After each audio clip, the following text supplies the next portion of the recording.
It's July 20th, 2021, and you know why you're here, so let's kick this off right and introduce the players. I'm Gerissar, a PvP Padawan. Hey everyone, and I'm Andallyn, and welcome to the show. Here we are, episode 134. I think it's just going to be a new tradition. We're just going to say, like, oh my gosh, how do we make it to 134? And then, like, a year from now, we'll be like, how did we make it to episode 200? So, without further ado. It's funny because the last time you said that, I didn't click in, and then I realized that it was actually our anniversary, that we had actually passed oh my gosh. 5 years. Wow. Yeah. You think those would be things that we should put like on our Google Calendar or something to like You think so I've done that now. But anyway, yeah, let's please do this. Introduce our hosts or our co-host guest joining us today here, Gerissar. Well, I think we tweeted already. Yeah. I know WoW esports tweeted, which is awesome. But we have the man, the myth, the legend, DMachine, David. How's it going, bud? It's going fantastic. Thank you for the invitation to join you once again. Always an absolute pleasure to talk to technically PvP. Yeah, I think the last time we talked to each other, it was like right before the first season. Mm-hmm. Is that right? Yeah. Correct. Yeah. We're announcing season 1. We talked about what the prize pool was going to look like. We talked a little bit about what the relegation cup was going to be about, and now it's happened. We saw what that was all about. As far as I understand, a lot of the players really enjoyed it. Mm-hmm. With the exception, I believe there was a couple that have not that are still preferring lands over the circuit play. And yeah, that's fair. Still liking but yeah. Lands and circuit aren't necessarily exclusive to one another. You can kind of have your cake and eat it too, if you True. will. When lands are coming back, I'm sure is a common question that I see in all sorts of chats, and honestly, we still don't have 100% an answer on that yet. We obviously all love lands, and we really do heavily believe in that cross region play, but. Something to note about when we were talking about like relegation before, I would like to say that it didn't go. Everything wasn't according to as planned. We definitely want to make sure that competition like that's so important to the overall year-long format is broadcasted or available for fans to watch. So that was a lesson learned moving forward. Yeah, and I appreciate you bringing that up. But I remember I was a little surprised. I think as were a number of people, the fact that none of it was actually broadcasted. And then I thought, so I have to ask you brought it up, but I thought that a lot of the matches were actually being recorded. They just weren't being broadcast per se. Are they going to show up on a YouTube channel sometime soon, or are they lost to the archives of Blizzard, the Blizzard Vault? Yeah, I think they're lost the archive to the Blizzard Vault, but that doesn't mean that you guys won't ever see clips of that going into the next season. We recorded quite a bit, but we weren't able to record every single game because a lot of them were happening simultaneously. So when we're making like B-roll content or footage to kind of like give context to matchups, for example, if we captured, during the qualification, one of I don't know, like Unitas Blue, for example, is one of the teams that qualified. If we see Smexon pull out a composition that was unique to their relegation performance, we might tie that up with a clip and give you guys that context. But Nice. Realistically, we'll probably see very little of that footage moving forward. Aww. But we will definitely be trying to learn more about the new relegation teams that have qualified.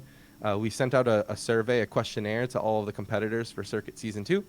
And once everyone answers those questions, we're going to put together some Meet the Team stuff that we're excited to share. That's awesome. Gotta love media day. I love those. And it's always great to kind of see those kind of pieces when they hit the main stage or just kind of they go live. It's really awesome to see that stuff. But hopefully, not all those will be lost to the great vault of Blizzard. I know I'd not mind getting one of those out of my great vault come time to time. So, but anyway, let's jump right into our first kind of kickoff intro topic that we always kind of hit on. And it's just what we've been up to the last 2 weeks, particularly maybe within games or within WoW, within gaming. So, David, let's start out with you. What's been the last 2 weeks look like for you, and what's taking up your time? Oh my goodness, I can't think of anything about Race the World First right now. Yeah, I know. I was up at 4 a.m., 3 a.m. last night for sure, watching it. Watching at least it barely go down. I was watching as the progress was becoming pretty obvious. Yeah. I was addicted. I've been addicted to Race to World First, and admittedly, I have not been a Raid to World First viewer in the past. It's just not been my forte. But I've definitely have changed, I think, since Race to World First has slowly become more and more broadcasted. Getting to hear like the raid leaders and the camaraderie and like the psychological challenges that these guys are going through, like they'll get a clip linked to them of their instance lagging differently than the other ones, and as a leader, Max, trying to like calm his raiders down and stay focused is, it's as competitive as anything else I've ever seen, and it's seeing people like that come together for a common goal. I can't help but be excited, and it's in WoW. I've been really enjoying the race this tier, and so past that, you asked me for like the last 2 weeks. Man, that's been like that's been the last few days for at least, but I've been working on getting season 2 ready for Arena for the circuit. We got some cool stuff on the horizon, but in my personal time, I've just been queuing on my Rep Paladin. I broke Nice. 2K in 2s and 3s. Nice. Which I'm very pleased at. Can't get that 2100 and upgrade everything, but I'm working on it. And I have a personal project I've been working on. What's this? What's the personal project? Yeah, Can you tell us? Just talk about that right now? Sure, why not? You've been up to it for the last 2 weeks. Let's talk about it. Yeah. I think I've been up to it a little bit longer than that. A couple of friends of mine who I interact with on Discord, they play a lot of Battlegrounds. They work behind the scenes on AWC and stuff like that. They were brainstorming some different formats that might be fun and some war game days. I was reminiscing about the 5v5 1v1s when Soda Poppin used to run those King of the Hills. And there's a famous clip of Van Rookie 4v1ing, or like just absolute on his monk, I believe, on like Ring of Valor or something against all these other streamers, and like he like one-shotted Hotted, and Hotted's like, what? That's unfair. It was great. It was amazing. If you haven't seen that clip, please go and watch it. It's so funny. And I don't know, it was like those community grassroots style competitions of like people coming together for just the fun of it. I feel like I've been missing that. And I also want to get more involved in it. So I talked to a couple of my coworkers and made sure everything was kosher. And so it looks like we're going to put together just a couple of war game nights, if you will. There's going to be a little bit of a cash prize. Nice. It's not really a cash prize, a gold prize, I should say. Yeah. An in-game gold prize of 1 million gold. Whoa. But yeah, we're naming server? it the Doge. Yes, U.S. server. We're naming it the Dojo, and it's 6v6 Battlegrounds. Nice. So that's what that Twitter poll was all about. Yeah, I voted Yes. in that. Nice. I sent did out I. a Twitter poll. If you're a follower, you saw it. It was what did I say? What was the options? Those options were basically determined by like 3 people in this Discord Yeah. that I'm putting this together. You had 5v5 3v3, 1v1s. six- Yep. Here it is. Yeah, 66 5v5. Battlegrounds, 1v1s, 2. Yeah, I was talking about that Soda Pop thing. 2v2 arenas because it's a underrated bracket. A gajillion of us play it, but I think a lot of us play it because we want to find synergy with a healer, and we just want to have a low barrier to entry to play the game. And then there's 3v3 arena, which was really close to 6v6, which I was really surprised for because I don't know if people were voting on 3v3 because they're like thinking like, which format is my favorite, rather than which format would you like to see, because Sure. I feel like Yeah. you have a lot of 3v3, like so they didn't know that this was going to be making a personal project of mine, I suppose, but 6v6 ended up winning, so that's what we're Nice. going with. Heck yeah, man. Yeah, I I know. did like the one comment about 7v7. Yes, I love that conversation. So, in the replies to the tweet, I believe Magnus, he responded, Yep. 7v7 IMO. The GCD tourneys were the most fun ever played, but the format of 2 healers, 4 DPS made it very slow paced. 7v7 would be perfect, so that would be 5 healers or 5 healers, 5 damage and 2 healers. So troll. Yeah. Yeah. No, I can see somebody trying 5 healers though. Dude, I totally get it. I remember when we were watching those, like between the mobility of and the tankiness of the Vengeance Demon Hunter, especially on Warsong Gulch, like it just seemed like it all came down to like whether or not which Demon Hunter, messed up their rotation of, mobility and got caught by like a cheap shot and stuff and then Gilneas felt like it went on forever, and it was like who messed up rotating while defending at the same time. It was like these outplays that weren't as ideal, but it was a different expansion back then, so I'm hoping that the damage and then the shackles and might challenge that slower pace is my hope. Yeah. Okay. So Nice. so we're gonna go with 6v6 to start things off, but in the event that something like that, if we feel like it was too slow and there's appetite to do more of this, then yeah, we'll do it. It's a lot of work to put on these little thingies, so Absolutely. I'm gonna be pretty cognizant about how much time this takes up of me, but yeah, there's enough people that just like want to volunteer and get involved that it's not too bad on me this time around. Yeah. I think you're definitely speaking to the right audience of people who understand how much effort you have to put into putting together an organized tournament like that.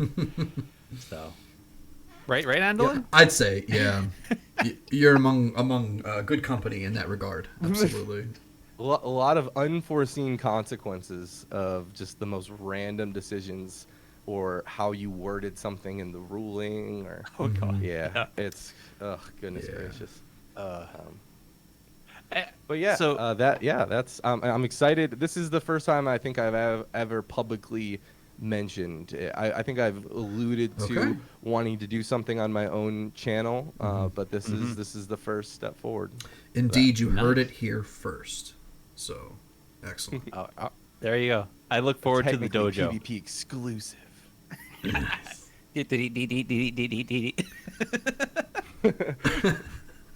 On that note, Gerissar, what you been up to? Andallyn. Oh, You're gonna go to me. No, you first. you want me first? Okay, I'll go. I don't shouldn't wanna- have don't gone wanna. first, man. Sure. So I let's see. just dropped my personal project news. No all worries. We can talk about it in the morning. The spotlight session. But anyway, so what I've been up to, I've been working on a somewhat of a personal project as well. It's not quite as WoW related, but I've gotten some friends who I play WoW with pretty consistently in the past, and we're putting together a sandbox homebrew type of Dungeons and Dragons campaign. That's going to be really exciting that we're looking at doing. Nice. So I don't know if that's something that we're gonna stream or not. But I'm taking a lot of WoW storyline and a lot of WoW like character inspiration from everything, and so it's kind of like for me right now. This is like a terrible thing to say, but like for me right now, this is kind of how I enjoy World of Warcraft more so than like the grind per se right now. So I think that's something that we're gonna get a lot of enjoyment out of. But yeah, that's Nice. I've been working on that. I also just had a great weekend with some old friends in just a little bachelor party weekend before because I'm getting married in August, and then so that was a lot of fun. Drank. Congratulations.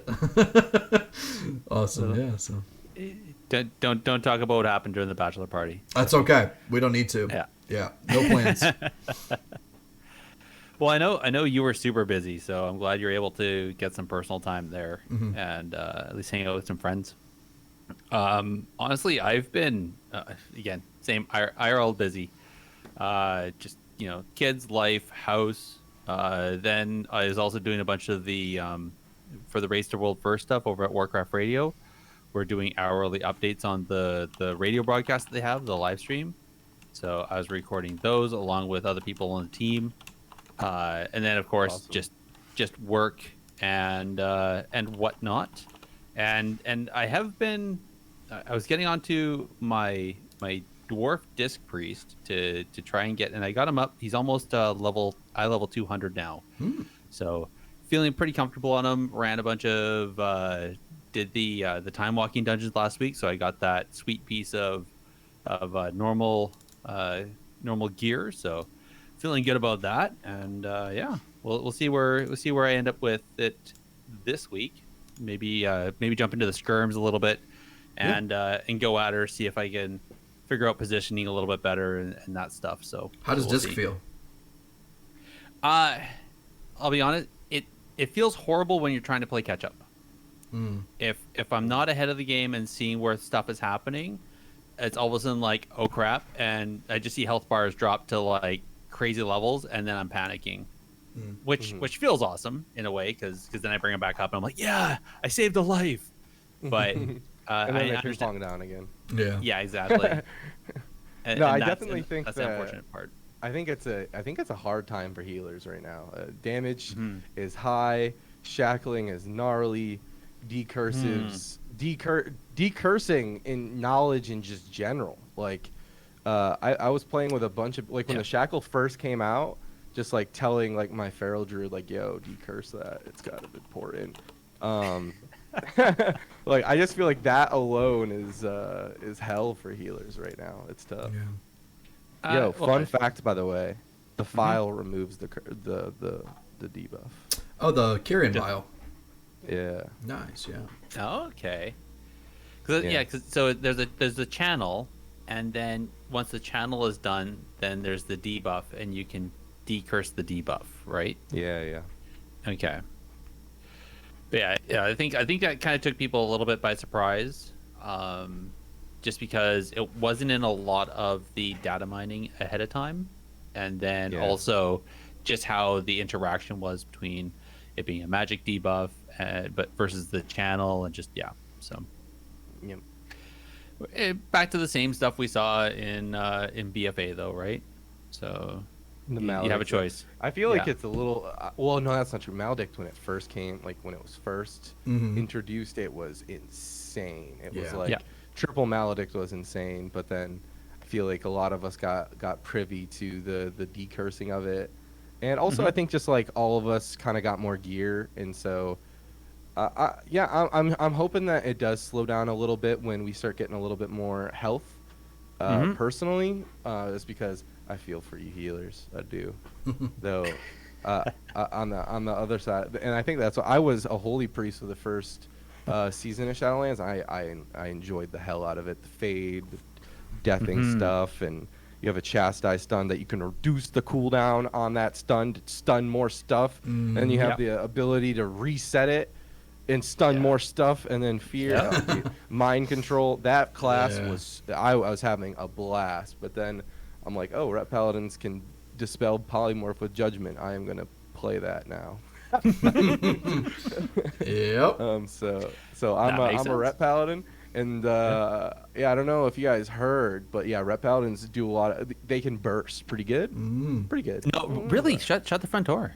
Yeah, it's Is that crazy. is that a 9.1 thing? Yeah, so I'm having every now and then when things explode, I'm in a good place, but I can understand why you aren't in a good place. Yeah. So on that, I've been pondering the idea of switching over to Holy, just because just that fact is that at least Holy you can react more, versus Disc you have to be more preemptive. I think they got that So- one PvP talent that's like a straight sleeper, dude. There's like a PvP talent where you can like Guardian Angel, and it's like a 2-minute cooldown, Yeah. and you're like immune to dying. Like it Yes. freezes your health, so if you do it low and then you come out and they stun you, you're dead. But if you like get gripped in, and then you see like Pillar of Frost, you just press it. Yeah. And then that's and you still have your Guardian Angel. Yeah, I think Holy might be the play, man. But with that being said, Disc is performing, but there's also a lot of rogue mages, so it's hard to. I've always loved the just audacity of the Holy Priest to just be able to stand there and take everything and just be like, go on, hit me. Oh, you want to kick me? Okay. Yeah, like, I'll just wait the lockout, and I'll just go ahead and cast another greater heal. Kick this guy, like. Yeah. So that's another thing is with Holy is that you have a lot of instant buttons to press. Like your Serenity is your big heal, but you have your Circle of Healing. You have your what's that other one that bouncies to everybody, and then the prayer mending. Yeah, prayer mending. Yeah, and those things reduce the cooldowns to things, and it's a rewarding spec to play. I'm a really big fan. Oh yeah. Of it. Yeah, like I said, and the fact that you can be reactive, I think plays better to how I play because I'm dumb. Yeah, it needs a little limelight too, like the spec does. With the big Serenity heals. Yeah, I mean you might have a big burst heal. It's on a long cooldown, so you kind of have to stagger it and be aware of like the damage coming in. So it's hard in that regards, but you do get rewarded for being quick. I do like. Oh yeah, definitely. Yeah, I like being quick. All right, boys. You know what time it is, right? Yeah, do it. Let's do it. This likely won't be a clean fight, so keep your distance, Harry! All right, need greed. David can't hear the I know. Trust me, stuff is happening. All right. No, I believe you, man. Trust fall. There you go. Leap of faith on my Holy Priest. Let's go. Need greed pass for episode 134. So, all right, guys, here we go. Here's your situation. There's a new craze in the WoW community, and it's been exploding in popularity. It's even trending on Twitter. Okay? What? Okay. Need, greed, and pass. What is the latest craze in the WoW community that's also trending on Twitter? What is the latest craze in the WoW community? All right. It's what you want it to be. It's what you want it to be. So option number 1. Okay. Race to World First Season Gladiator. Whoa. Okay. Option number 2. Tower Defense Battlegrounds in Orgrimmar and Stormwind. So it's a tower defense battleground, meaning, and if you get the Orgrimmar map, the Horde is defending and has to build the towers, and the Alliance has to attack, and vice versa for Stormwind, right? All right. Option number 3 is guild-based world PvP zones. So no longer faction-based, but it's guild-based. So you can attack people of other guilds, but not your own guild. Oh, wow. So let me repeat those. I love it. Yes. So what is the latest craze that you want to see that the WoW community has been going off about, that's even trending on Twitter? You've got the Race to World First for Season Gladiator, the first one to hit Gladiator in a new season. You've got Tower Defense Battlegrounds taking place in Orgrimmar or Stormwind, depending on what you queue into. And you've got guild-based world PvP zones. This is tough. Whenever either you are ready, take it away. Can I ask questions? Yeah, let's hear it. All right. Okay, so first question is Gladiator for Race to World First. Is that basically like whoever downs the last boss of the hardest difficulty gets a mount and a title, or no, just a mount and a title that no one else gets, basically? That's up to your imagination. Make it what you want. Make it what you want. This is valuable context. Okay. So think about it like this. Gladiator now is 2,400, right? So it's literally. Okay. It's so literally it the be first. You did it. Yeah. It's the first person to achieve Gladiator rank in a new PvP season. But it's hard to mix that like merit in with reward, right? Because like if you convert that to a raid, that means you did Sylvanas on Mythic, you got her mount, and you get a title. But like the Gladiator Season Glad, that's a longer. Yeah. Sure, but I would argue the merits, like Echo, is far more satiated with the. But that's not Gladiator. That's world first. That's rank 1 Gladiator. True. You know what I'm saying? True. You know what I'm saying? Like that's Okay. That's the 1%. We're talking about 2,400. That is nowhere near the 1%. You know. Okay, so I mean, Like, I think maybe it's Race to World First Season 3K. Season 3K. I would say it's this one. It's Race to World First Season Glad, and I'm imagining, you know, the one guild in the entire world would get this, that got it.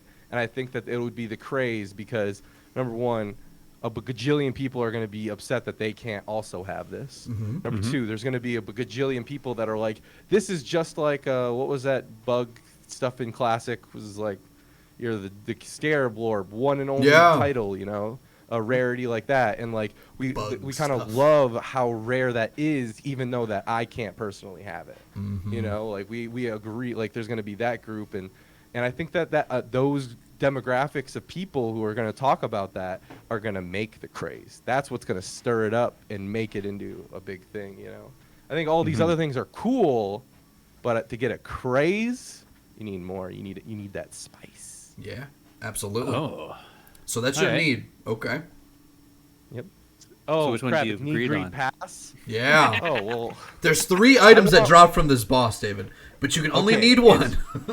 Okay. Well, I only need. Okay, so it's need number 1, the Rate of World First thing, because I mean that would be like literally a reality TV show on my timeline. Oh yeah. And then there would be, I would greed guild-based world PvP because that sounds dope. Great idea. First of all, I would be more excited about the customization options of my guild hall more than I would the function of the PvP. yeah. Gonna be honest. Yep. Even though I love PvP. And my pass is the tower defense because my least favorite battleground is Storm of the Ancients. Yeah, fair enough. Strand of the Really? Ancients. Yeah. Yeah, I'm like I like battlegrounds that entice me with like a 1v2 situation. In DMachine, you might be the one who caps this flag and wins the game for your team. Yeah. Like I'm not really good at like the whole like, come on guys, let's attack the thing together. I'm bad at that. I'm like a lone wolf that wants to provide value. And, yeah. Understand. Fair enough. All fair right, enough. all So you right. play a rogue. Interesting. Got it. Okay. A rogue ret paladin. Is that a thing? That Red Paladin's going rogue. What? Yes. No. Okay. Man, coordinating strangers is hard, man. Sorry. Charles. It is. About it, yeah. It is. It is. Mad respect if people can do it. But so I'm thinking tower defense battlegrounds though might be more so like old school kind of like Like Warcraft 3 custom games? that could be a cool route. Maybe have that kind of style-esque or those motifs, if you will, going on. Dude, yeah, if you just put me in like a Warcraft 3 custom game and you gave me some bullshit cutscene to make it make sense, I would be 100% down for that. That sounds like the most fun ever. Yeah, that does. That does. So, Gerissar? Oh, okay. So when you first were talking about the Race to World First Season Glad, I was thinking like, so no, like that. So you know how there's like there's so many guilds have to complete Mythic, like they're for the clear Mythic, before they'll open it up for cross zone rating. Yeah. So what I was thinking is that the guilds that get that first achievement, they snapshot who those players are, and they get like some season or some, like a season title. That's what I thought you were talking about. Not thinking you're talking about PvPers who like raced to the first one to get to 3100 get some special, because that's the upper cap that they've decided to put onto the season or whatever. Sure. Like Yeah. what happened in season 1.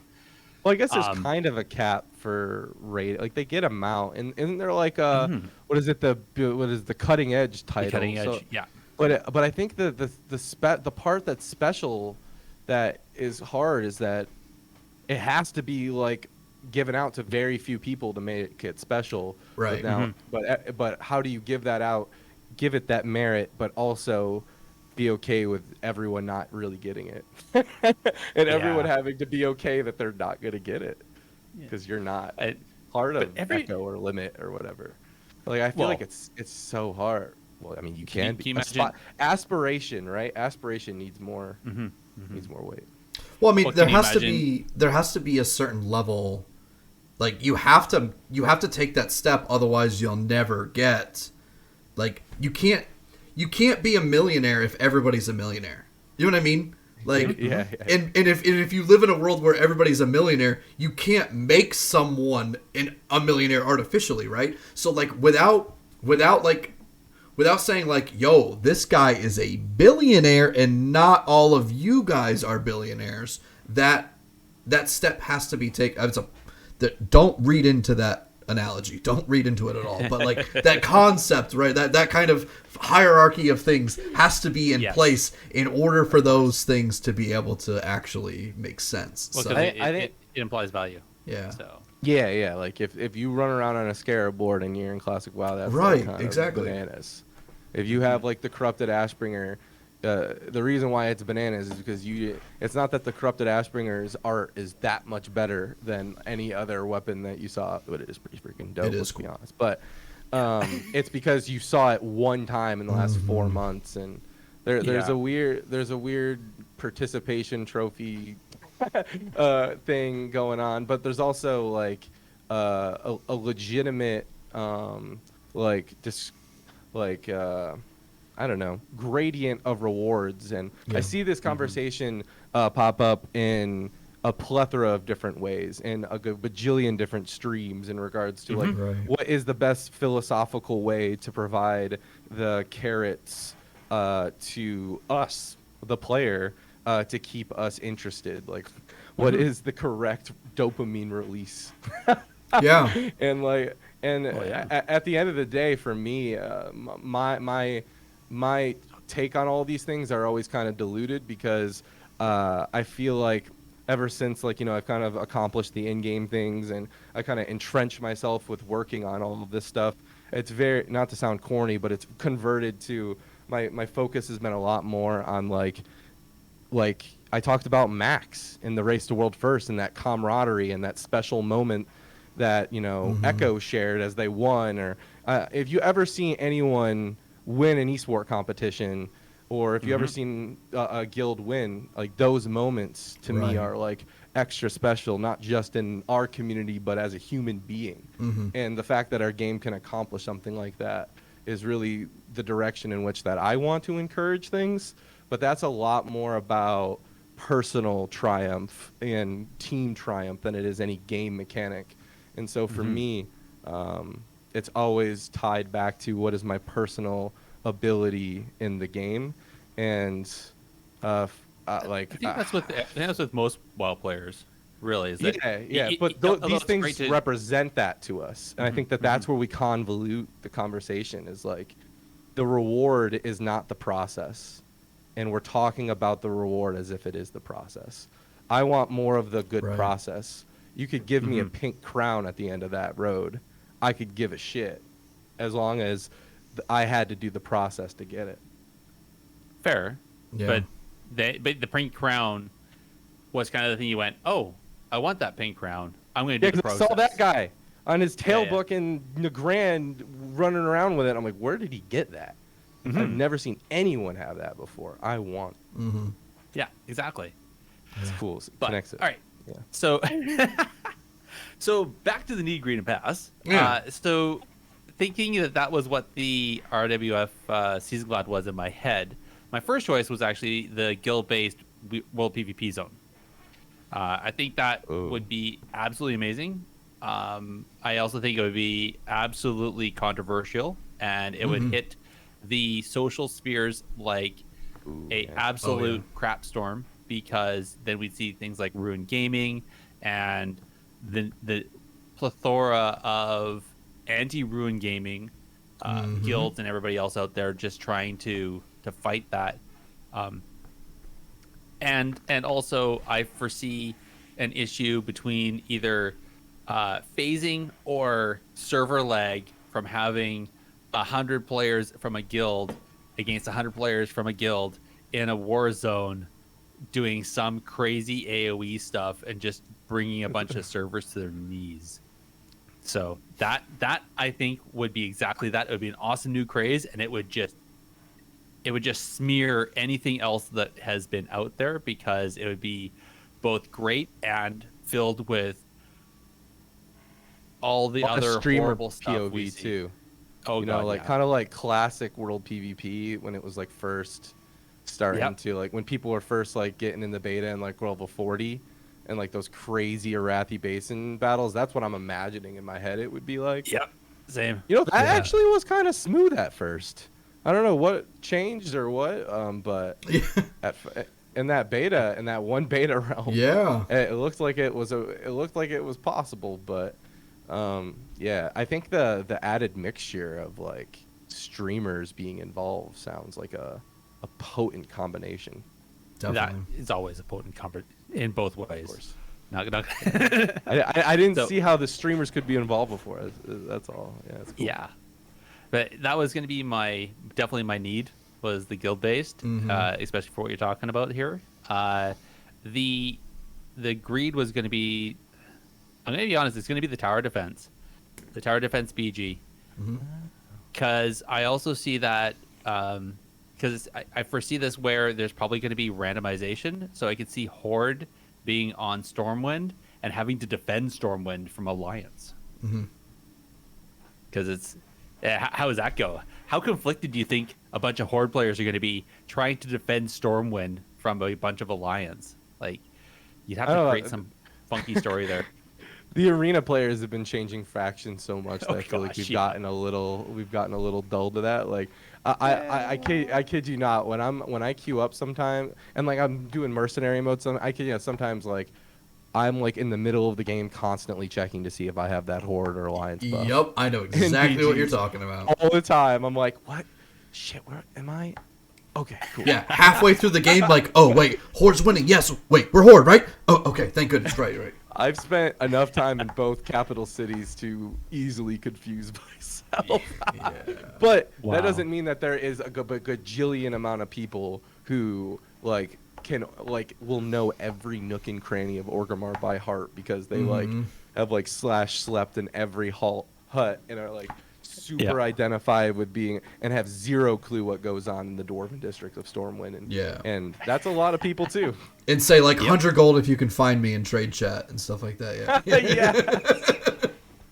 Those people. Yeah. I love them, man. Oh yeah. If you find one of those, like those genuinely like newer people to the game or anything like that, if you can find one of them, like just cherish them because it's so fun to be around them. I remember I found someone like that who was like who had like their walking button was stuck on and they couldn't figure out how to turn it off, and they were like just screaming at anyone who would like run by them. Oh wow. And I got to interact with that person for quite a while, and that was like one of the highlights of my WoW gaming experience. Those people That's awesome. are incredible. Nice. Highly recommend just- interacting with them more. Yeah. I just saw something, I think it was Sloot was talking about that, where they were in a dungeon, they healed more as a prot than the healer, and they found out the person was brand new, so then he was like kind of walking through some stuff. So yeah, Dude, yeah, fun. it's great stuff. So obviously, so need on the guild-based PvP, Yep. greed on the tower defense, and pass on the race to world first because I thought it was mostly about PvEers. Yep. And yeah, so man. Fair enough. But Absolutely. Andallyn, what are your choices? So you had the right answer here. We're rolling need. We're rolling need. Listen, you didn't say there was right and wrong.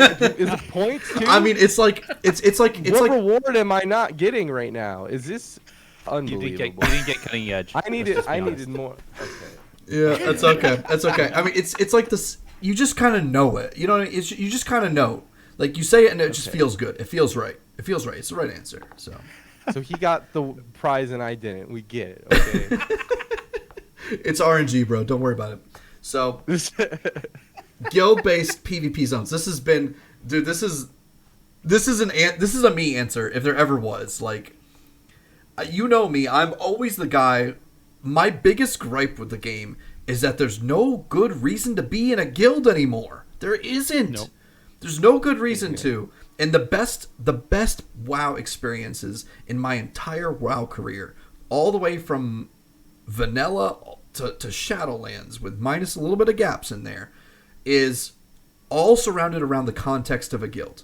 Every good experience starts in the context of one of the guilds that I was in. Either a guild that I was running. You could replace that word with the context of like being with your friends. Exactly. Or being with a group of people that, like the community aspect of it. And that's an MMO. Yeah. I feel like, I want to be real with you guys for a second, because I feel like sometimes I'm peculiar about how my experience with the game is not the same as like a lot of the people I work with, like the more traditional MMO type people. I came from like Halo and like Melee, and so those communities are weird, but weird in a different way. And so when I was coming up through WoW, the number one thing that enticed me about joining a guild was because there was a dope rogue who I thought was like the biggest badass in the world, and he was in Ham MVP. Mm-hmm.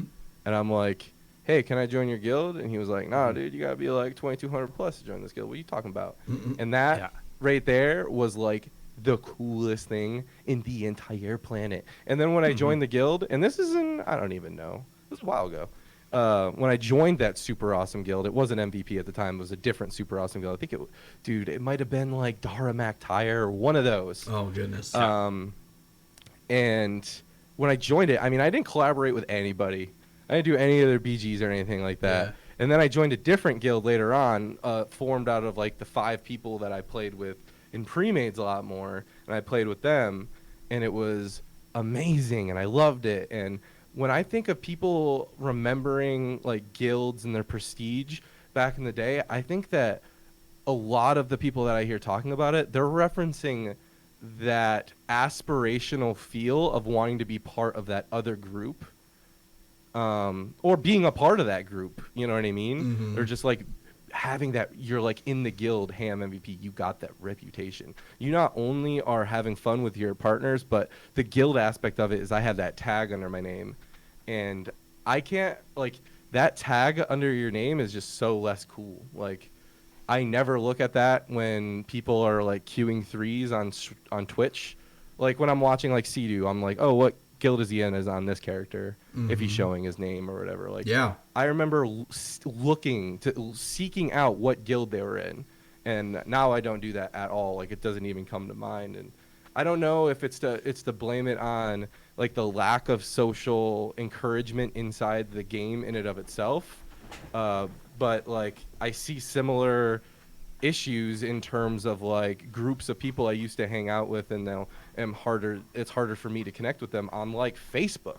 I feel like just like how human beings interact in 2021 with each other is just different, and like guilds need to adapt to that. Because I still think that there is a prestige and a merit we can add to guilds, but I don't think it's going to be through, like, just playing together. There needs to be some sort of reason outside and some sort of reward for wanting to be together. Yeah. I think the biggest breakdown has been every type of, like, route they've gone has been a good route. These aren't bad things that are actively hurting the game that they're pursuing. Yeah. But like I'm talking about how there's a big push for this theme of let's break down barriers, which is a great thing. It's a great thing to be able to break down barriers to allow other people to play with. More convenient. Exactly. Like we just saw the battle tag for your friends list expand to EU, right? That's a great thing. That's a good thing. But by doing this, what you're doing is you're putting everybody into the same bucket, right? There's no guild of blacksmiths if everybody's a blacksmith. We just got done talking about this, right? Yeah. So like the way the players loved MMOs because originally remember that first MMO you logged onto and it was like, boom, create your character, and you're like, oh my gosh, dude, do I want to have the beard? Do I want to have like yellow hair or white hair? Or like you got to differentiate your character. You got to set yourself apart, you know? And that was even the poll with allied races. It was like, oh, dude, I'm going to play a Volpera. Let's be honest, so nobody played a Volpera because I thought it was cool. But like, that was the thing. And so I feel like, I love Volpair. oh yeah, the Volpair are sick. They had to give them good racials, and they do have pretty sweet racials. But I digress. Well, all the guild stuff. I think what you're describing is like opportunity of creativity. Yeah. Like, I feel like when I was playing in Burning Crusade, and whether or not I did or didn't have this is something that I kind of toy with every day. But exploring the world, I remember I think I was a Night Elf hunter, and I made it to Stormwind, and I learned that there's a vendor that automatically sold a material that I could make out of leatherworking. And I'm like, oh my gosh, okay. So I did the conversion, and I'm like, so this is a couple copper, and then I make this, and I sell it back to the vendor, and it makes me a couple copper. There is a net profit on this thing spawning every 30 minutes. This thing, and I sat there for like 6 hours because I thought I was benefiting my character by increasing the amount of money that I was having.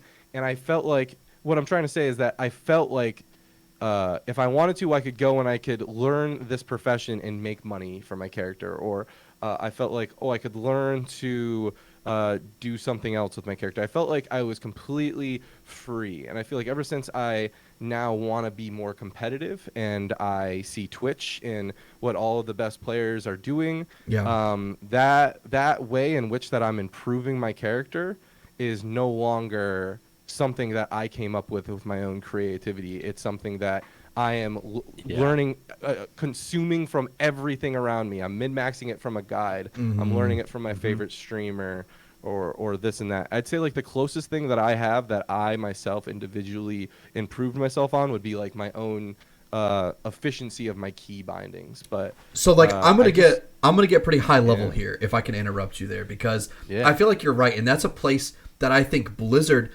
has the opportunity to take the baton and run with it, because now, like you said, the Twitch environment, and that's your gaming context, that's what's going on, that's what you see, that's what you're exposed to, and that's what quote unquote the competition is, if you will allow me to use that kind of crude terminology. But like, that's what you're seeing. So if the game mode is adapted to that, I think that's what you need to be doing. That's the environment. So instead of giving it's new territory for anything. Right, but if you give we're basically in a collective of information, and so we're trying to create something that has so much complexity that a collective that is solving this puzzle as quickly as they possibly can and sharing all that information as quickly as they possibly can. We have to make something so complex that even that collective has to go out on their individuals and learn it themselves, and to feel that sense of discovery. I don't know. I think it's a lot harder than we give it credit for. Yeah, but nowadays, just because of how much we communicate with each other now. So I would push back on that, because I think not necessarily, because we talked about rewards earlier, right? And we said it was cool that, like you said, the Scarab. If you had the Scarab Lord, that was cool. And I think only one person ever had it. Right. Yeah. But the way you preserve that and the way you adapt that same type of reward structure is, instead of now just giving that to the people who complete said mission or said requirements and check these boxes, you make it a dynamic reward, meaning you have to maintain this reward. So it's like who is at the tippity top at any given Exactly. moment. So that way you earn it, and then you have to keep it. Yeah, no, I like that a lot better. Like it's very similar to like kind of like the ladder incentive. Like exactly, getting at the tippity top of the ladder is definitely something that we can use to make that. And one of the things is that with the Scarab Lord, I felt like the way that people kind of achieved it is, yes, there was mechanics and a boss and a lot of coordination and stuff, but there was a lot of like self-discovery, like the individual, or not like self-discovery, like like Gandhi shit. Yeah, it was a lot of like their individual character was reading Thoughtbot. You know what I mean? Yeah, like them as an individual was reading Thoughtbot, and they had 13 other people that they shared with Thoughtbot. Yeah. Now we're basically all walking Thoughtbots. We consume so much guides and so much input, and I mean, dude, I have like a social list just for data mining. I did not have that back then. Well, Yeah. obviously, my position's a little different now. Little But I bit. feel like I would have something like that if I was just a nerd fan because I'm just that sweaty. But in regards to what you were saying, I think that the self-discovery in those groups of people who are talking to amongst each other and them finding that achievement, that process to success, I feel like can be translated to that process of getting better at PvP or Arena or Mythic Plus or rating in the same way. But I think the weird disconnect between the two is that we're looking at what that game did and assuming that if we do that again in today's day, it'll give us that same result, like psychologically. But the reality is that we need to recreate that process, not recreate that maze, because we're all different mice now. We need a different maze. Right. And you know what I mean? And so the maze now is freaking the ludicrous complexities of this race to world first race and synergizing 20 people together, the crazy combinations of keystones and M plus and I mean the nutty versatility of Arena, the outplays there and the personal progressions there. It's just so different, and it's hard for us to figure out what those correlations are between the two processes. yeah, and I think That's my hot take. the psychology of this, I think was manipulated and utilized in how they marketed this whole like new idea of like the battle royale type of games, because you had to earn first place and you had to maintain it. And I think the youngest gamers, that appealed to them. They said, this is cool. Okay, it does kind of sound like a little like cash grabby. It's like you have to keep there. You have to continue to play the game forever. Continue. But, 10, 9. My argument against that, because this is the direction I think that a lot of games need to go in terms of like long term, because we like sticking to these communities and not swamping to a bunch of games. So in terms of these long term or the longer shelf life games that use these type of individual player processes as like one of their main engagement factors of their game, like I guess I would call that competition. Yeah. I think that I lost my train of thought, but basically what I was trying to say is that to me is what I think a lot of people are realizing, is that you can get a lot of beautiful puzzles and intricate stories and meaningful and fulfilling things from a plethora of games, but the handful of games that can allow you to challenge yourself and to build a camaraderie and a common goal with other people to get closer to them is few and far between. And I think competitive games have that, but World of Warcraft had that well before competitive games in a very unique way. True. And I want to maintain that uniqueness while still trying to convert it to that individual player progress of a system that we're still kind of fleshing out, honestly. Yeah, definitely. Yeah, I'm optimistic about the potential that the competitive angle World of Warcraft has. Yeah, but because Gerissar wants to rein it back in, I'm gonna pull us back into the guilds and say, because like I love that conversation. That was awesome. I feel like we should clip that. But anyway, with the guilds, imagine now seeing like you said you'd logged on or you'd watch Cedar's stream and you'd see what guild he's on. But imagine like if it wasn't just like he was running through like Nagrand or something like that, and you saw what guild he was in. Imagine if he's in his guild hall and like the squad is there, and you're like, "Holy cow, I want to be there." It's like that's kind of how I feel like Tichondrius is. Exactly. Like, but yeah, it would be even more like if you were in the guild. Okay, it's like, oh, I want to be in Ham MVP so bad. They got the coolest cats. They got Sods.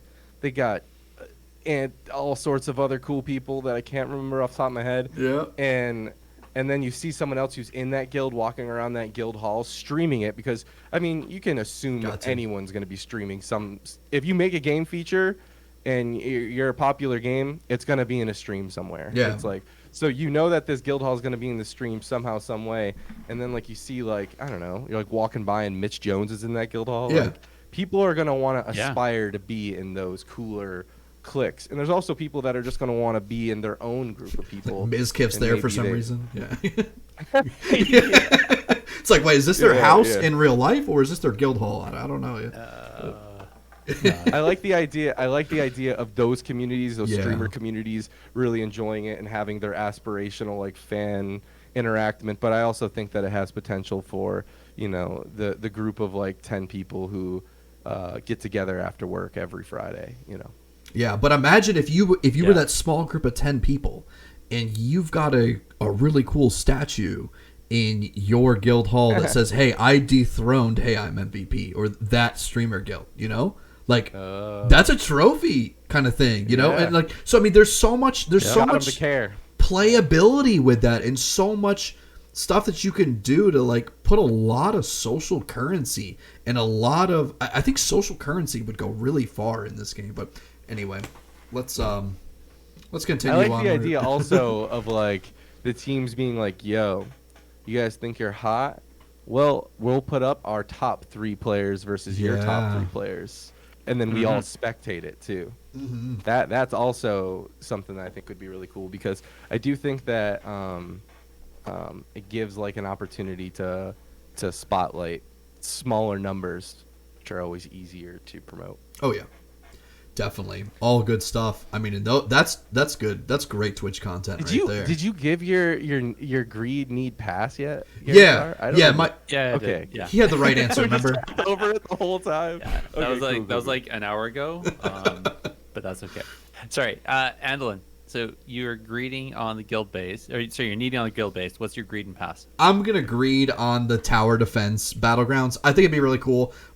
I was envisioning it a little bit more like a tower defense game you would play on your phone, where you kind of like you would maybe do different things to be able to like earn gold or earn different resources. Like you would build more peons to be able to chop lumber, and then you could build like ballistas and stuff like that to kill like the horde that's invading or the Stormwind foot soldiers that are coming.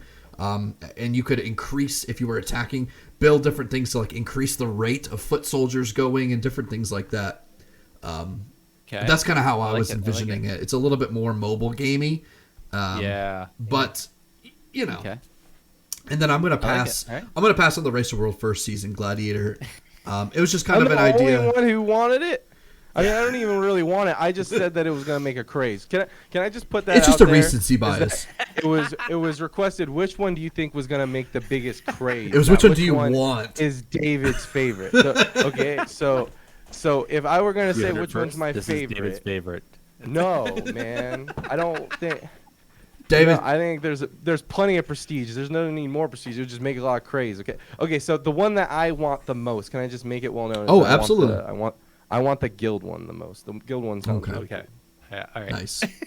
Thank you for the Clarifying. Okay? Thank you for the reminder that we always have to state the rules before the game begins. We Thank you. Tournament admin DMachine has entered chat. Can we get an adjudication by the tournament administration, please? All right. Well, Happens. now that we've gone, that was a heck of a conversation. I absolutely enjoyed sitting back and listening to you guys talk about it.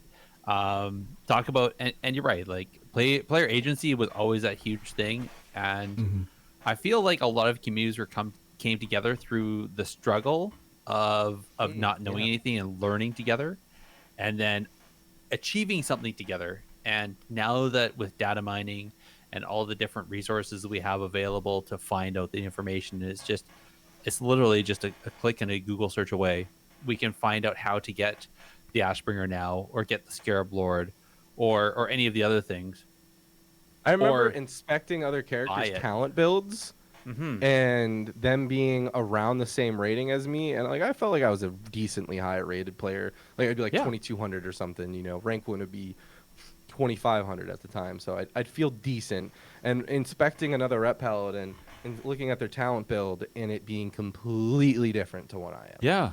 And that doesn't necessarily happen as often anymore. And I don't think it's because there isn't enough meaningful decisions to make people think otherwise. I think that we all now are starting to understand what is marginally the best. Exactly. The channels of And communication. Yeah, like, I mean, we have conduits now. We have talent. We have PvP talents. Like, there's a lot of stuff going on right now with Rep Paladins where we don't know whether or not Lawbringer is prioritized over Reckoning. Some Rep Paladins say the consistent damage of Lawbringer is definitely worth it, even though that it doesn't refresh like it used to. Some Paladins are like, dude, mini wings makes people scared. They see the wings icon, they overreact and overtrade, and that psychological, like, so now we're getting into these gray areas to decisions, but I don't see it like I used to see, and I think it's because communication is just so different. Yeah, I agree. Definitely. I agree. Big element of truth in that. So speaking of communication, why don't we actually dive into the subject analysis and communicate about actually what's happening this season 2? I'm gonna light you up, sweet cheeks. Shouldn't we? Wait, that wasn't the subject of analysis? Right. Based jeez. PvP was not the subject of analysis. Yeah, tune in next episode. Yeah.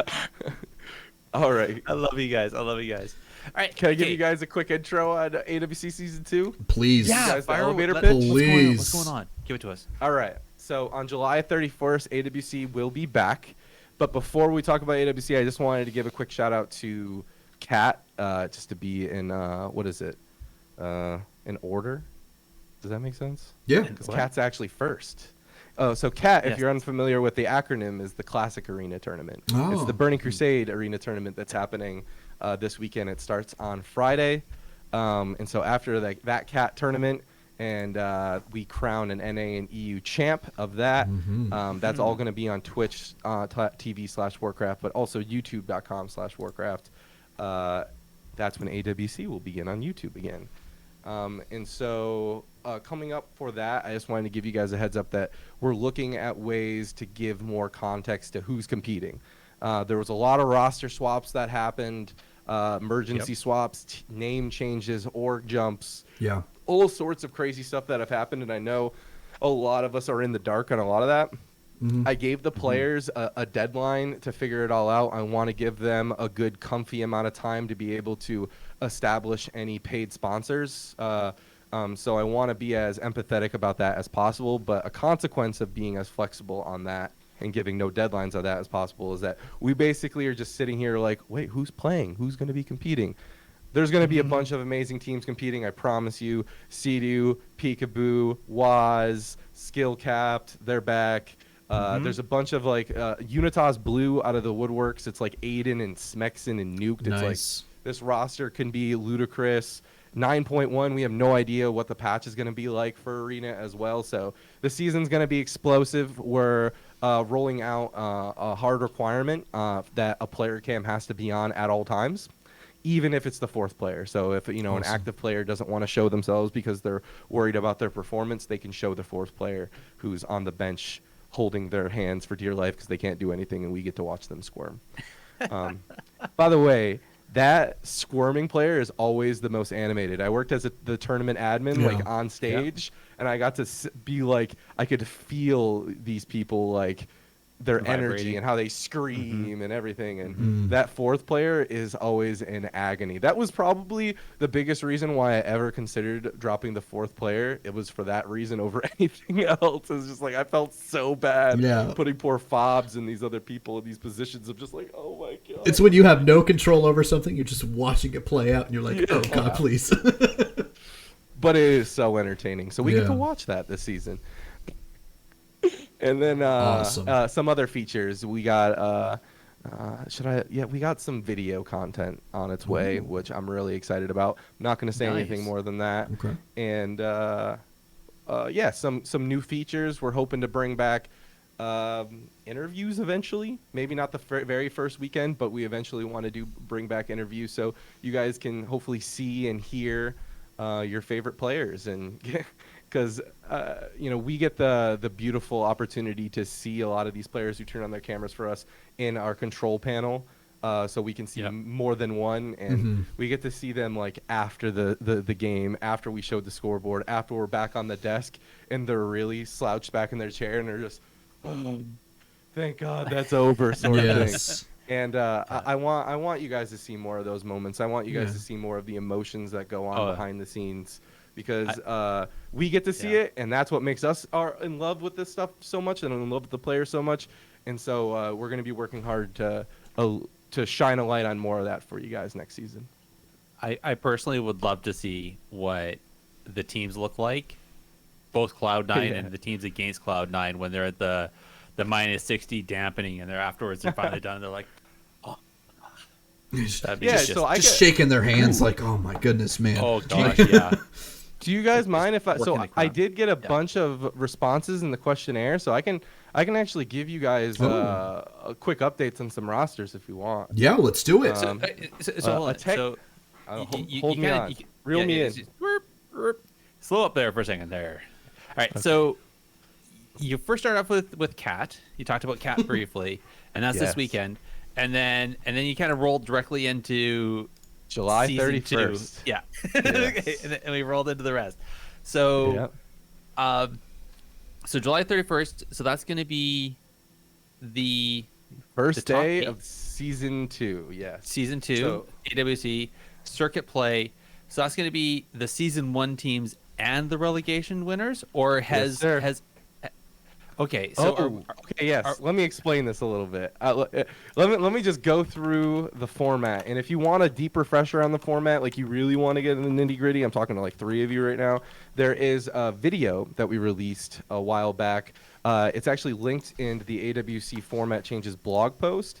Okay. Goodness. That video actually created by Nikki Berg, thank you, sir, kind of breaks down the format. And so what ends up happening is 8 teams get qualified from the 4 cups at the beginning of the year. Yep. Then once these 8 teams compete in a 4-week round robin, so they all play each other once, the top performing teams against everybody move on to the finals. And the bottom 2 teams actually are removed and put into the relegation tournament. Now, the confusing thing about the relegation tournament this time around is that most of those bottom 2 teams just disbanded and made different teams. And so we didn't actually get to see Unitas go up against Unitas Blue for a new spot. They just kind of disbanded and remade a team. And so, so effectively the bottom 2 teams from both regions are replaced by the top 2 teams of the relegation. Now, the reason why we do it the bottom 2 and not the bottom 4, because that basically means that there's these 2 teams in limbo that don't go to the finals, but also aren't disqualified. The reason why we do that is because we want to make sure that every single match matters. If you're not fighting to break top 4, you're fighting for survival to the next season. Yeah. I love it. Smart. Okay. And so I'm glad that kind of got content because I saw some of the teams in relegation. You're talking like Smexen and this. I'm like, but they were just Space Station Gaming just like last week, and now they're hodgepodge. They're Unitas Blue now, brand new team. Let me tell you about the 2 new relegation rosters, if you don't mind, really quick. Yeah, bring it. All right, we got Smex. I don't know if you guys don't know who Smexen is. He was on Method Synergy with Sea-Doo. I mean, before that, he was playing with like Maldiva and Vanguards. He's a tournament vet, but he definitely identifies more with like a cleaver, a warrior, an enhancement shaman, elemental shaman. He's really good at being disruptive, and he's really good at being patient and having a mellow mind. If you ever meet him, he definitely gives you hippie vibes. He's so chill. Yeah. And lovely guy. I feel like actually had him on the show. That guy, I'd be his best friend. He seems like the nicest guy ever. He's really awesome. Actually, we had him on the show talking about Arms Warrior several weeks. I think several months ago now. But yeah, he's super chill. Oh yeah. So anyway, so he's on Unitas Blue. Yes, so he's forming Unitas Blue with Born Good. This used to be so you guys will remember this team named as Born Good's Retirement Fund. Yes. So this is Unitas Blue now. It's Smexen, Born Good, Aiden, and Juked. Or is his name Nuked? I'm not sure. It might be Juked. It might be Nuked. I think it's Juked. So Juked, I'm imagining, is the mage. And then we have Aiden, of course, the legendary rogue. Again, another super chill person. He's a person that takes losses on the chin, no problem. And him, like, and Smexen, I feel like could create some seriously good like cleave compositions. And then we have Juked with Smexen, who can create, warrior mage. And then we have Aiden and Juked, who's going to be rogue mage. And then we have Born Good, who's notorious on that holy paladin. A lot of people yeah. are saying Holy Paladins are falling off right now. I don't know. I'm Yeah. indifferent. I think Rogue Mage Paladin is still going to be ludicrously strong. Like, I mean, they have straight up trades like Bop and stuff like that. I mean, just the mechanics of those abilities paired with the fast gameplay of like Rogue Mage, I think it's always going to be good. But I'd be willing to bet that Holy Paladins aren't going to be as bad as we originally anticipated. I feel like we've said that like 6 times this one expansion. Remember when this expansion first was coming out? Everyone's like, Paladins are going to be the worst. They're garbage. They were the best forever. Anyway, They so that's carried the new roster. the season. Okay. Yeah. Unitas Blue, and then there's Shadow Word Chicken, and I'm especially Nice. excited about this team. Yeah. And I'm especially excited about this team, and I'm not trying to shit on Dippy, Jwa, or Dilbar, but my boy Revo has been farming the streams. Nice. That dude is hilarious. He's super skilled, uses a space station UI, gotta represent, and I love him as a warrior, and I love his jokes. I really want to know why it's a shadow word and not a power word, chicken. I don't know. I think it's because I'll have to hit up the stream and it's more ask. aggressive. Yeah, I think maybe that might be a question we save for the first winning interview. Def. For sure. But yeah, Dilbar. I mean, he's a healer. I'm pretty sure. I know Dilbar as a resto shaman. Yeah. Dilbar doesn't know me, but I know him. Quick little DMachine story. Back in 2014, Hannah and I were just starting to get into PvP and specifically high-level PvP streams, and we were watching Venruki, and we heard that Venruki was actually going to go and play as 3 amigos in the Bernstein Ballroom in New York City for the 2014 North American Regionals, or they called it America's Regionals, I think, back then. Maybe. Yes. Could be wrong. Yeah. I think Dilbar was actually playing with Peekaboo. And the way that they had it set up at the time is that they had people just kind of like on folding tables in a giant circle, and then they had just like a rope wrapped off, and you just watched a giant pot of people playing on computers. And then they had like feeds to the program, to the show in front of them. But like, I mean, I shit you not. I could have like picked up like a water bottle and like thrown it directly at the back of Peekaboo's head. I was that close to him. Wow. Like I could have. I've reached out as far as I wanted to. I could have touched them in the back of the, which as a competitor, probably not Biss, but as a spectator, like I felt like I was on like the Natural Geographic behind the scenes look at esports. You know, like it was weird. Yeah. But I got to watch Dilbar and Peekaboo, and they were actually the very first competitive esport players I've ever seen live. So he still has, because of that, he has a little special thing in my heart to watch him. Yeah. But I didn't realize extra Dilbar love goes back Revo. that long ago. I didn't realize he's a veteran. Dude, WoW players are weird like that, man. Yeah. Like Yeah. they'll just play this game for like 15 years casually. And Sleeper. And you just never know. Yeah. Wow. Yeah, for sure. But yeah, and then they said there's Dippy in that whole mix, and Yeah, him Dippy on and his Jwa. boomkin. Yeah. Who's Jwa? Yeah, you know what? That's a great question. I can't wait to learn more about him. That's all I have. You did I'm not just trying do to that. Dude, I'm not trying to do Jwa dirty. I'm not trying to do Jwa dirty, but I legit don't want to speak out of my ass about either of these guys. I don't know them that well. I've been tuning into Revo stream more to learn more about this team, but I know Dilbar, I know Revo, and I know that they absolutely have the chops, if you will, to hang with the rest of these teams. And you know what? I'm gonna be 100% honest with you guys. Method NA, Ceralium, Brain, Drake, and Prev. When these guys first joined, I was very unfamiliar with Ceralium.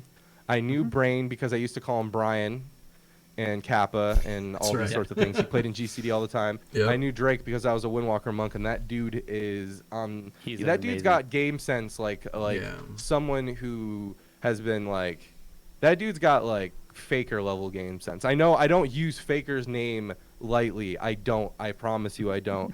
And Drake will probably be like, what are you talking about? I'm not Faker. I'm not making a $1 But like he's got something about him where like he can stay calm under pressure, and as a monk, like, he could trinket, get those ports, and not die in that millisecond. And against people who are as fast as like Peekaboo, That dude's on a different level. I'm going to be watching his career very, very closely. But that whole team, I mean, I slept on them hard. I didn't know them that well, and they won how many times in a row? Like, So I'm looking at this Revo team. I might not know JWA, I don't know DP, but I am never going to second guess a new team ever again. I want to see what they're like when they play. Yeah. No, they're. It just goes to show that I love seeing these new bloods join into the tournaments and rise like they do, like we've seen with the Method team, and I've seen Dippy a few times. I love his videos. He has a pretty chill YouTube channel, doing his. Well, he just did one talking about Boomkins and that. It was pretty good to watch. Oh wow! I gotta go subscribe. Yeah. I know it's really cool because we with Resurgent, I was part of the team that helped sign Majidin and yes, Absurge and them. No, not Absurge. Oh, we signed. It was after that. Yeah, this was they were I can't remember what their team name was before we had signed them, but it was shoot, it was Majidin and the DK. Oh my gosh, I feel like a terrible person. Valito? Yeah, Valito. Yeah. We got to help sign them as part of Resurgent. It was so cool because we were like, we don't really know much about this process, and they're like, yeah, we don't either. So we were just kind of figuring it out, and it was fun, and you know, it was cool to be able to see their commitment, and kind of cool to be able to kind of hear the passion for what they were doing in their voices, and just kind of see, just kind of take that trip with them, and for the short amount of time that we were able to. So it was really cool, and it was really special for me to be like, oh yeah, those are my boys, they won, you know. It was really cool to see them kind of be like, we made it, you know. So no, yeah, it's the feeling that we're all after, man. Oh yeah, it's a feeling we're all after. And you know, honestly, like the best feeling ever is when you're back in the hotel lobby and win or lose, you're all just kind of reminiscing over the event already because you know it's coming to an end, and that you're like, yeah, I get to go back to my bed. But there's also like I think everyone that's been to BlizzCon knows and understands the reference, the BlizzCon blues. Yeah, they kind of get that. If you work in this industry and you go to a lot of LAN events and you get to see these people, like when your emotions get this high and you're this invested and you're this, and all of your friends that have the same interests as you all kind of come together like this, you get like the LAN blues every single time. Yeah. Like you just want to make it back to the next LAN, and I think that's where a lot of people get confused. They're like all these conversations about prize pools and incentives. A lot of these people just want to come back and see their friends again. Exactly. Yep. Yeah. And I mean, like sometimes it's more important than anything else. I can only imagine. Oh, sorry. I can only imagine how many times in the hotel rooms afterwards where the guys are hanging out, or the teams are hanging out, and they're like, yeah, I almost had you that one time. I don't know, I was that close. I was just about to, and they're like, no, you didn't have me because I was had the whole time. I was going to get you. You're on forbearance. What are you talking about? I'm like, no. Like all the time, bro. Dude, go back and watch the font. Yeah, dude. Go back and watch the. Yes, dude. The Wi-Fi was always like on tilt because people were watching the show and clipping the show and showing each other, and we're like, it's like we're making our own show lag watching our own show in the lobby of the show. But it's true. It's 100% true. Like, yeah. But it's because they care so much about their craft. Oh, yeah. They care so much about the game and the pride of being better than the other team, and they put so much effort into the preparations. I know some of them are starting to feel that anxiety creeping on the back of their heads. They're like playing like Classic I know Cedu's playing Classic right now and is like, I gotta start practicing my Mistweaver, I gotta start practicing my Disc Priest or whatever. It was like his Paladin and Shaman, all I need, and they're all this, and like all of it's gonna come ahead. I think that going into like the July 26th on, we're gonna see a lot more teams start streaming their practice. Yeah, I'm excited for it. Absolutely. Yep. So I can't wait for it. Let me pivot a little bit here, and I kind of want to ask a different question about casting. One of the things that I think I had kind of brought up, and a couple people kind of agreed, and gave me other opinions and what their thoughts were. But I think somewhat of a consensus among people that I spoke with was that, first of all, Venruki, Supa, the OG squad is awesome. But where's the new blood? Who's the new blood? Do you have anything? Is there anything in the pipeline about that that you could tell us about or talk to us about? Yeah, no, totally. You know, to be 100% honest, we're still 100% trying to figure out like our foundation to the show that we want. Mm-hmm. So when I go about building a vision for the show for AWC, you know, I don't necessarily start at the talent. So I start with like kind of what I'd imagine the show flow being, and right now we have a setup, and admittedly it is a clunky setup, but I kind of like that it's clunky because I think that we can make something different, or it can evolve into something different that what other people do. But right now our setup is that we have a host who right now is Aya, and she focuses mainly on open-ended questions and run a show, keeping us on task and moving on to the next thing, so production doesn't pull their hair out because Supatis is explaining the 14th spell in a spell book or something, you know. And then we have Venruki, who basically is like a Calvin Klein model and who plays World of Warcraft, and we somehow, and also a world champion, and probably doesn't have a flaw. And then we have Supatis, who is the rap god, the super awkward flute player. I absolutely love Supatis' antics. He's a charmer. He's the type of person that if he is in person, conversation will definitely ensue about literally anything, especially if it has to do with music, and that everyone is going to be happy. I'm always happy when Supatis is around. And last but certainly not least, we have Mr. Zico, who is the life of the party, I would say. Like his quips are like none other. I'm from New England, and I grew up right outside New York City. I've been called a smartass my entire life when it comes to like making jokes and picking on people. Zico is on a whole nother level when it comes to just coming up with like clever memes right on the spot. And the way that he just like uses WoW vocabulary and like real life is, to me, is a skill that is incredible. Like he'll be like, yeah, I gotta go ahead to Chipotle and klepto a full bowl right quick. Like he'll say like weird shit like that, and it'll take me like a few minutes to like understand what he's saying, but it's incredible, and it's like the perfect. I don't know how he did it, but he somehow made being a World of Warcraft player cool. Yeah. Don't know how he did it, but he did it. It's always been cool, though. It's like it's the it's always been street cool. Totally. Street cool. Yeah. Underground cool. Exactly. Yeah.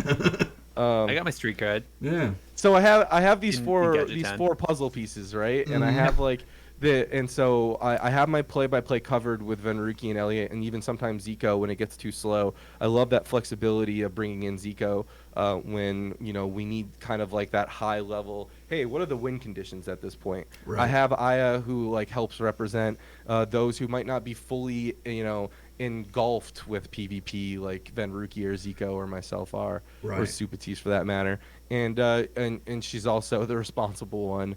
And also, she always has like a happy demeanor. Yeah. I think that I like what we have, the pieces that we have together, and they fit well together, and I want to keep investing in that. I want to freshen it up with new blood. I do. This is something that we've been thinking about, but I'm trying to figure out the best way to go about supporting them. So ideally, we would bring in folks that maybe are a little bit more green. And if they're green, they're going to need a lot of pickup. So like if you're working with talent who doesn't work on broadcast a lot, very oftentimes you need to set the precedent with the host or the other talent that they're constantly on lookout to see when they're slipping on words or losing track of their thought to pick it up very quickly. Right. And right now, to be completely honest with you, we've gone through so many changes with our talent rosters that I really want to make sure that our current foundation is confident enough in themselves to be able to lean on themselves before I really give them a whole new loop of a challenge. But do I think that I'm getting close to being able to throw some green folks to the wolves? Yes. Is this me saying that there's going to be new talent on the AWC desk this season? Yes. Not gonna say who yet though. All right.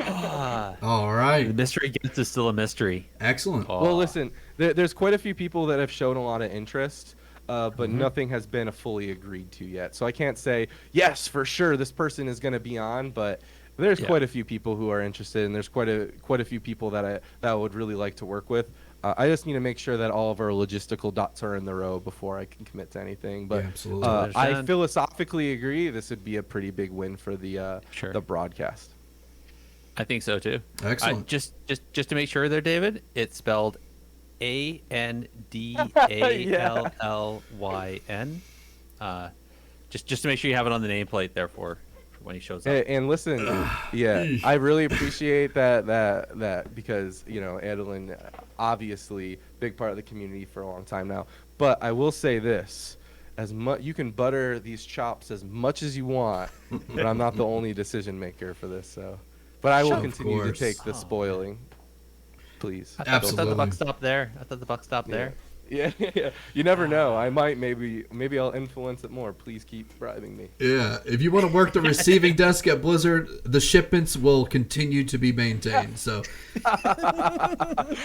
your expected schedule will not go anywhere. So Yes.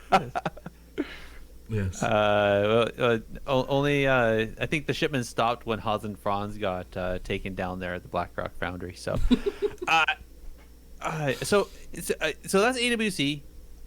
So like you said, so it's gonna be circuit starting at the end of the month. That's gonna be the standard, I guess, 4-week circuit, and then we're gonna go into the grand finals again, and that's gonna be the ultimate finals. This is gonna be who gets crowned. Yeah, and this finals has quite a The bit team. more money than the last final. So for those of you who don't know about the monies involved in the AWC, there is 80 grand that's allocated to the cups. So 4 cups, $10,000 cup, 4 $10,000 cups per region, NA and EU. Then after that, they go into a $160,000 circuit, and so that's divided by 2 regions again. So about 80 grand where these guys compete for the finals, and then they competed and they made it to a $200,000 finals.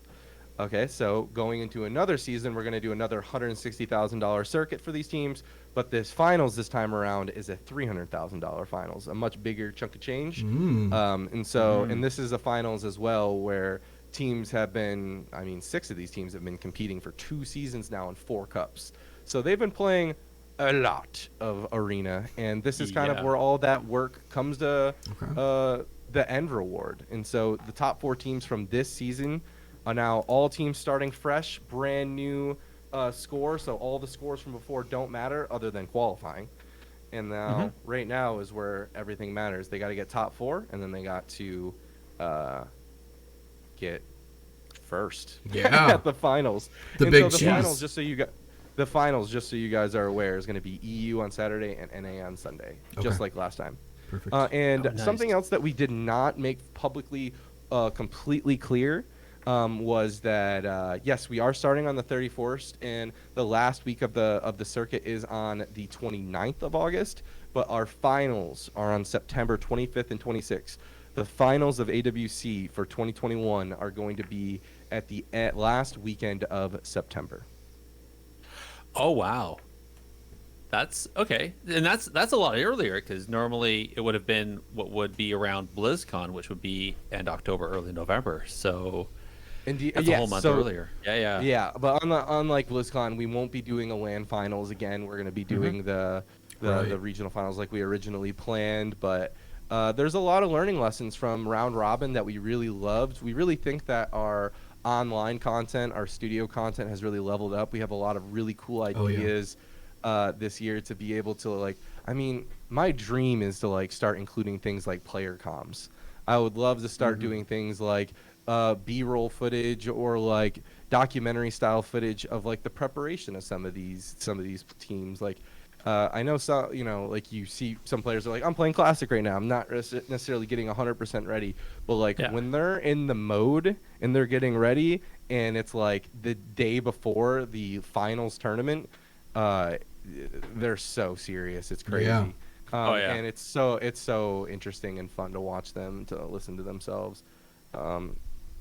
So anyway, I can't wait. All right. basically what I'm trying to say is that we hear a lot of the things that every one of you guys hear or are saying in regards to what you like player cams and voice lines and more stuff on the UI and spectator improvements and all of this stuff, and we are actively making plans to address it. We're going to be addressing it slowly though, so it's not going to all come. Yeah, of course. You got to change one variable at a time, right? It's a scientific process. Yeah, and see if it breaks everything, and then cry, and then fix everything, and then don't include it, and then everyone gets mad that it wasn't included, and you're like, oh, we did include it, it broke everything.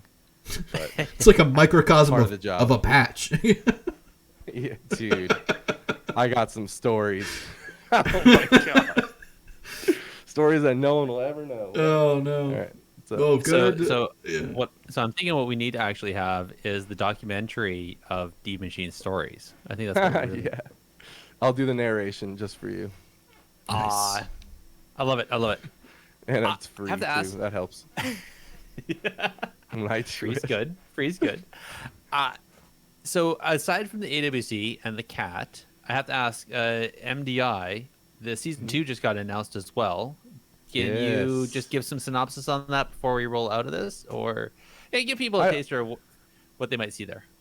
Yes. Now I'm gonna be 100% transparent with you guys. When it comes to MBI's format changes, I don't want to speak to them with too much confidence, but I will say this: I am so incredibly proud of the WoW esports team for the diligence that they put forward to try to understand the grievances of the MDI competitors. I know that before the Great Push, there was a lot of conversations about like too much practice time, or there was a lot of concerns about tournament realms, like setup bugs, format decisions, and there's definitely been times that we've made lackluster decisions. I mean, there's the replay memes and all that, but Adrian Archerlock, if you're unfamiliar with him, otherwise known as Healing Stat, he very recently has taken on the reign of a lot of MDI work, and he's done a fantastic job leading that program into the direction that I think everyone wants to see.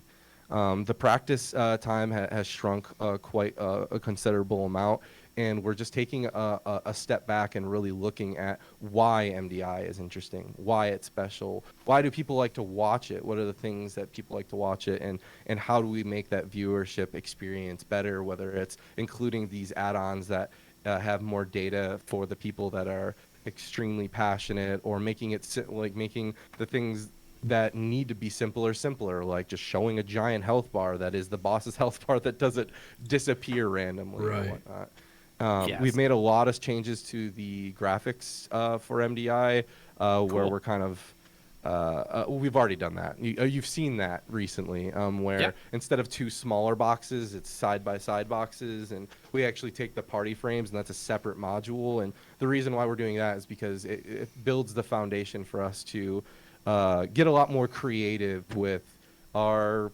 gameplay scene. So it's not always 16:9. Maybe we show one in 4:3 and the other one bigger, and to give you guys more. So we're listening to the feedback that you guys are providing, and I believe that you'll see that the format changes that were made for season 2 for MDI are going to address a lot of them, and that is because they made the seasons individual. They made them flexible for this very reason. We understand MDI is still very much so a new competitive format, especially in relation to Arena. And we look at how much Arena needed in this MMORPG of a competitive format that was never originally intended to be an esport. It's going to take a lot of iteration to find that tournament format in harmony with game design to get to that competitive place that we're all going to be happy with. And it's going to take time and iteration, and this is just the first step of many. But I think that you're going to see that it's the right direction. Cool. So, question with, and again, or sorry, not again, but if the answer to this is just no, I get it. With regard to some of the stuff that we've seen from the Diabolus Death Bowls, do you ever see any possibility of maybe ban picks going on with the tournament realm? Yes. Ooh, okay. So, you said yes or no. So okay. I mean, no, I said if the answer is no, you could just say no. But if the answer is yes, but if the answer is yes, I need to elaborate. Listen, I've been a huge Yeah. One of the biggest things that started GCD was Bleach Bones' pick and ban spec competition. Straight up. That was like one of the first things I saw where I'm like, oh, tournament formats can fix things. Tournament formats can address unknown consequences of competition of arena. You know what I mean? Like, we can figure out ways to make our competitions even more fair for all parties by adding additional complexities or variables. And spec and ban things are a big deal. And I think that right now, I'm a huge fan of ensuring that the competitions are oftentimes in line with the live servers, because I don't want people who are aspiring to one day compete in the AWC themselves to be turned off that they're watching effectively a different game. And so you could imagine how that can get really complicated and a difficult task to do with the tournament realm vendors and whatnot, and lots of progression things. But we try to keep it as close as possible. And obviously, sometimes we can't get as close as we want, but as close as possible. And a lot of the things that we're running into in the game, we need to make sure that we're running into in the tournament realms as well. And that often results in basically set up complexities. But with that all being said, I want to do picks and bans. I just don't want. I want to do it in a way that doesn't stray too far away from the live game. And when we're making players play more than one class, to me that's harsh, because we already are kind of doing that, right? AWC has gotten to a competitive level that people are playing a lot more than one class. But in an ideal world with picks and bans, maybe we could go back to those times where people can be amazingly competent at that one single special or that one class, right? But you have 4-player rosters and you only have a certain amount of bans and stuff like that. So I want to make sure that whatever format that we come up with keeps in mind the limitations of the barrier to entry to alts in the game as well. So as much as I want to add flexibility to teams' composition choices and flexibility and even new outplay mechanic of drafting, I want to make sure that I'm not accidentally throwing us into a future where it's just way too much work for our competitors. But with that being said, I think that we can take a lot of learning lessons from the one-off events that MDI has produced.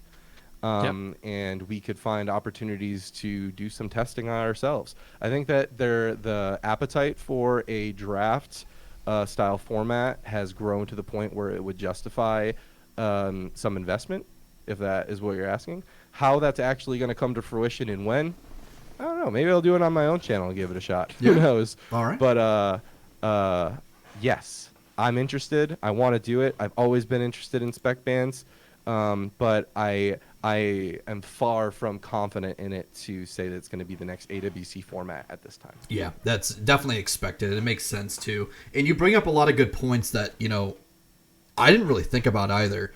That definitely would vastly increase the amount of time that players are going to have to practice. Like, you look at like Super Frogs or Cloud9, and they're playing their MLD and whatnot. It's like, okay, now they have to practice that MLD and be the best MLD they possibly can be. But now they have to have something that is in the back seat just in case something gets banned that they can't play their MLD. So like that's a huge burden.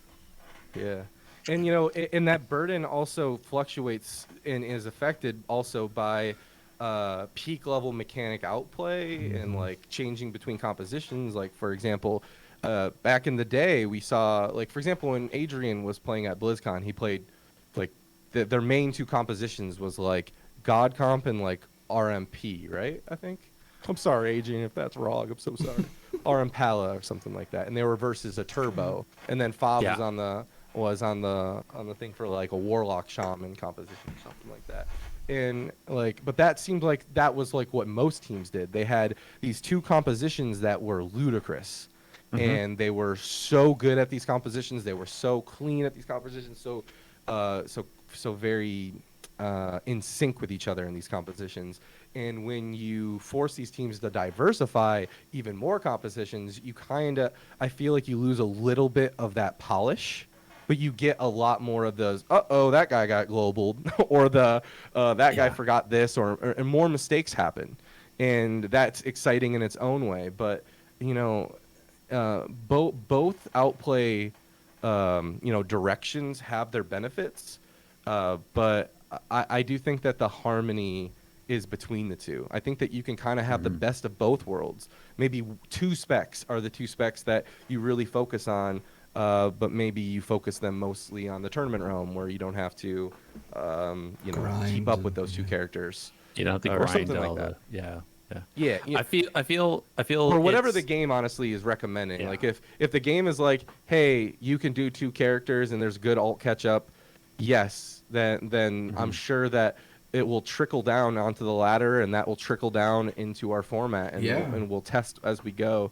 But I think that we need to be enabled by what the game is doing, and we need to be aligned with what the game's accessibility has, because I want to make sure that we're not losing out on that aspirational aspect of the esport, because new blood and new people wanting to come and compete and being part of our community is the most important part. Absolutely. I totally agree.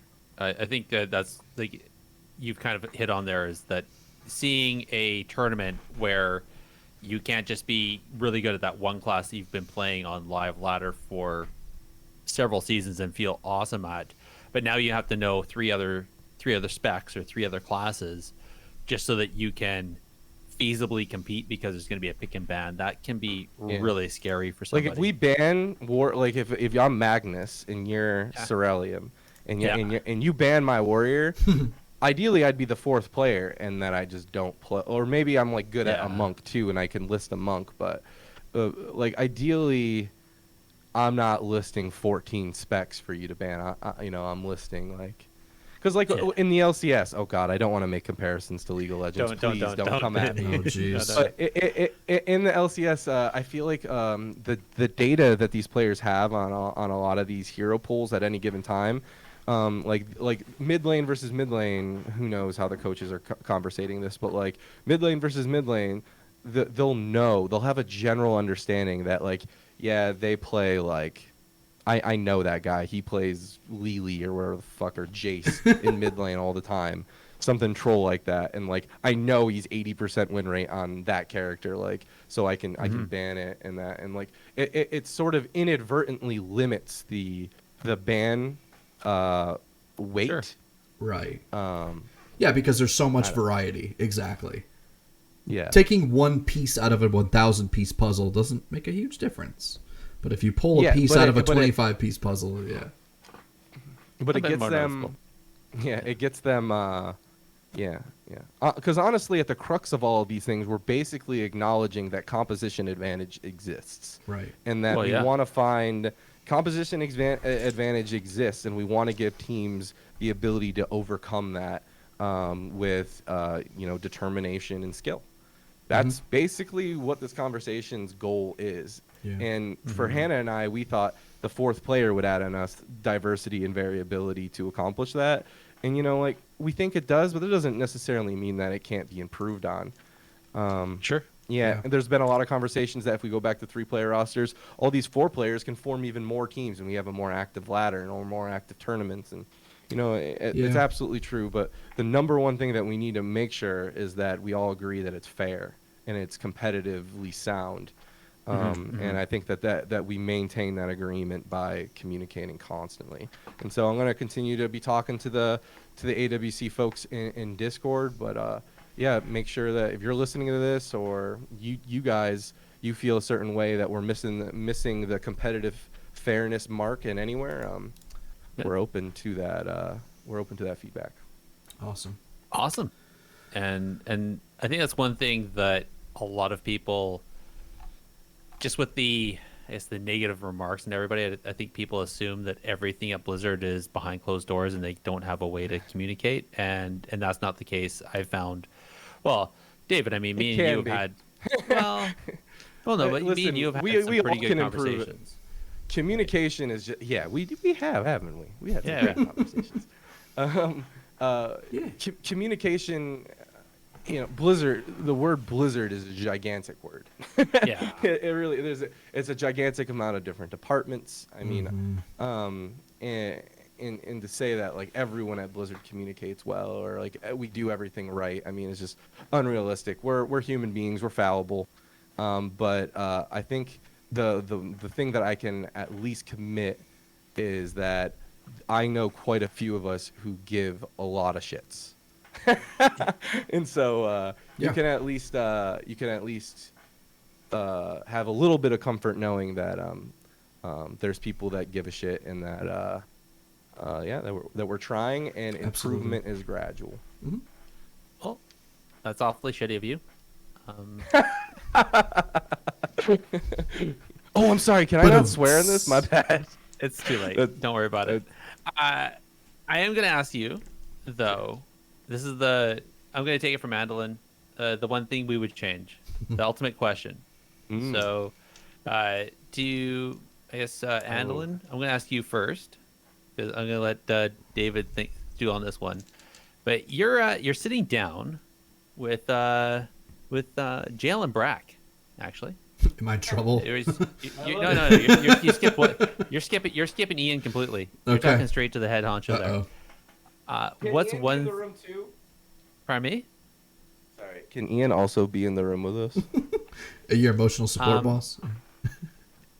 I Yes, like him, but but listen, I need backup with Yeah. Jay, dude. Jay is an incredible person, but he's just, I mean, have you ever met Metzen? No, but I know he's intense. Oh my god. It's too much to I need like Ian is too, but no, I can't be alone in the room with JL and Brackman. I'm already out. I already said nope. You're on the phone. Okay. I'm on the phone. That's worse. Oh, okay. Man. Never mind. You're in the room. Okay. Stop. So, Andallyn, you're in the room with JL and Brack, and he goes, Andallyn, doesn't matter what it is, I'll do the one thing you need to. What would you want to be done Man. about WoW esports? What's one thing you'll do, and I'll do it. Doesn't matter what. You can make any change, but it can only be one change. What's it going to be there, Andallyn? Gee, I think that the David guy's got to go, man. I'm just kidding. I'm just kidding. I can't. You did you dirty like that? Oh David. man, I know. That's harsh. Gosh. So anyway, see, I was afraid of this question because this was our question.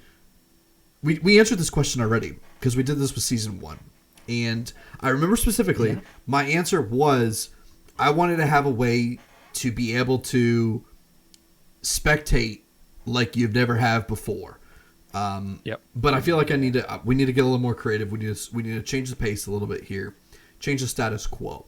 So, I'm gonna go with I want to see more of a. I mean, this is assuming that when lands come back, they do come back. I want to see more of a public admission to lands.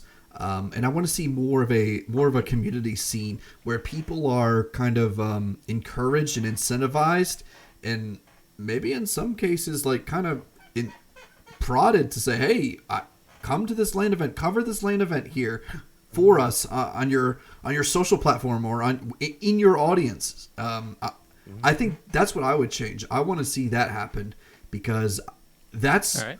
The best part of those lands is that crowd energy that the players feed off of, the casters feed off of, you in the back row in line for a beer feeds off of, and you're just like, come on, man, hurry up. I'm missing this game, So like, that's the best part. And I think that's what I would do. So as much as I just want to let you know that I agree with you 1000%, and that's like the biggest pressure ever.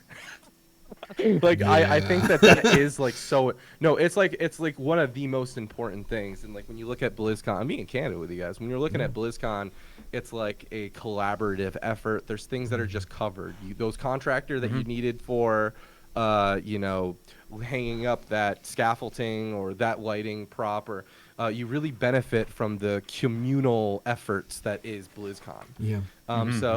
But at the same time, BlizzCon's timing in comparison to the game's timing, oh Jesus, having our finals there, like breaking in the middle of an expansion every now and then, and trying to get our competitive games to be sorted and be okay at a venue that packed full. I mean, every hotel is like charging a gajillion dollars to be there in that weekend because they know they can because the resources are kind of just like sucked dry. I mean, getting foldable chairs, just additional foldable chairs, that's like like every rental place in like the 100-mile radius are rented that weekend. And so when you're trying to like level up something like, hey, let's make the practice area look good enough for us to broadcast the early rounds of BlizzCon, that's just like not something that we have the flexibility to do, or it's not in the budget. And so that there's a lot of reasons to why we wanted to get the finals away from BlizzCon. But BlizzCon in and of itself is a special place with an incredible feeling, and we also understand that. We want our cake and eat it too. I'll leave it at that. But to have that sort of special feeling outside of BlizzCon is a tall order.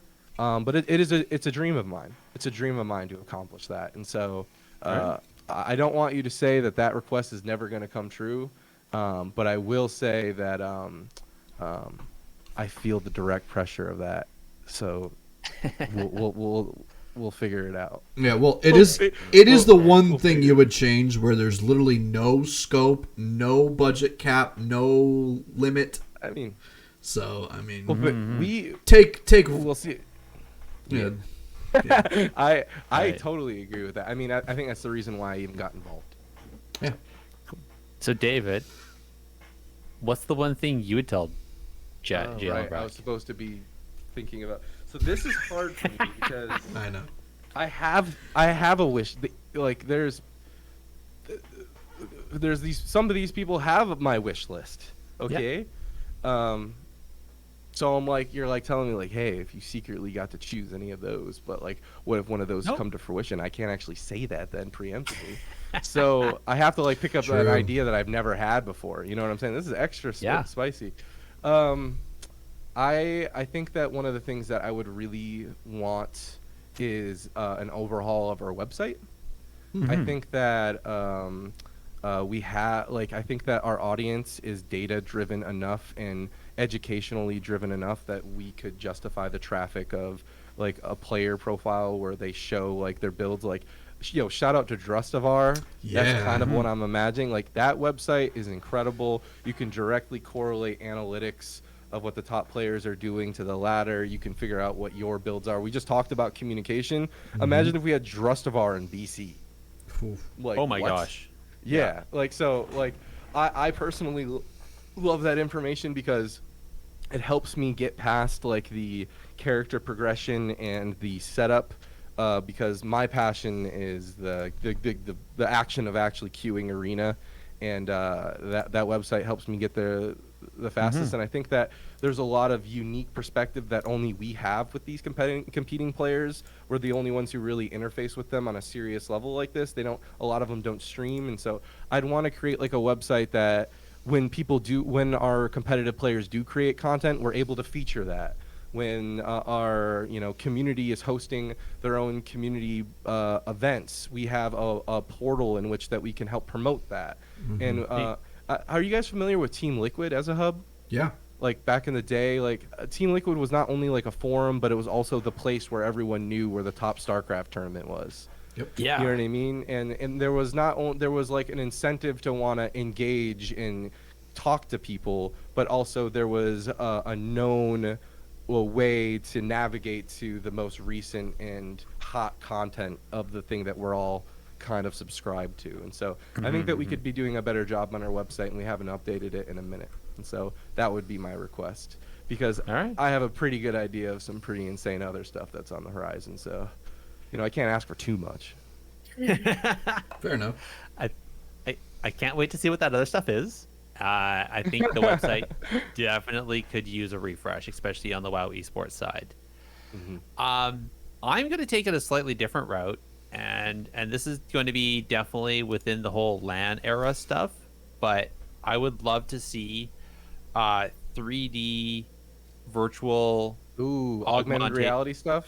Yeah, but either be virtual reality where you're in like one of those like VR boxes, but you can actually be in the arena flying around while they're gaming, so you're not watching on the screen, but you're actually in the arena. Dude, yeah, kind of like StarCraft replays almost, or like, have you ever like, I don't know, like a lobby based like system where people can kind of just jump in and start spectating and control their own camera? Would probably be step one, and then step two would be like connecting it to like a VR helmet to make it real immersive. Oh yeah. But yeah, Well, I'm thinking like actually while everybody's sitting in those fold up chairs, sitting in the hall watching the big screen, there's two giant lineups to some hopefully nobody with pink eye. you're talking about like Andallyn. Oh, Yeah. Ooh, Yeah. Okay. Where so you're actually while the observers are doing their thing and the casters over there yelling, you're in some VR box and you're flying around in the arena right behind Peekaboo, and then you like teleport over when he shadow steps over to do a kidney sap or something. It's Yeah, dude. Yeah. Like, that's awesome. I love that. And, So, when it comes to my idea. virtual reality and World of Warcraft, that's like a dream come true for me. Oh yeah. gosh. Oh, That'd yeah. be amazing. That would be Get pretty shivers. wild. Okay. I remember like full camera zooming in to like on a flickering candle in the basement of like an iron like a cabin outside of Ironforge and being blown away that there's like a spider just like going up and down and that the candle's flickering. I'm like, why is there this much detail in this random cabin that has no quest line associated to it? And that's 2007, so I was easily amused, but it's We still all what were. baffles my mind. Yeah. I want a VR helmet, and I want to go and look at those like Gumby pixels now and still be amazed. Yeah. That would be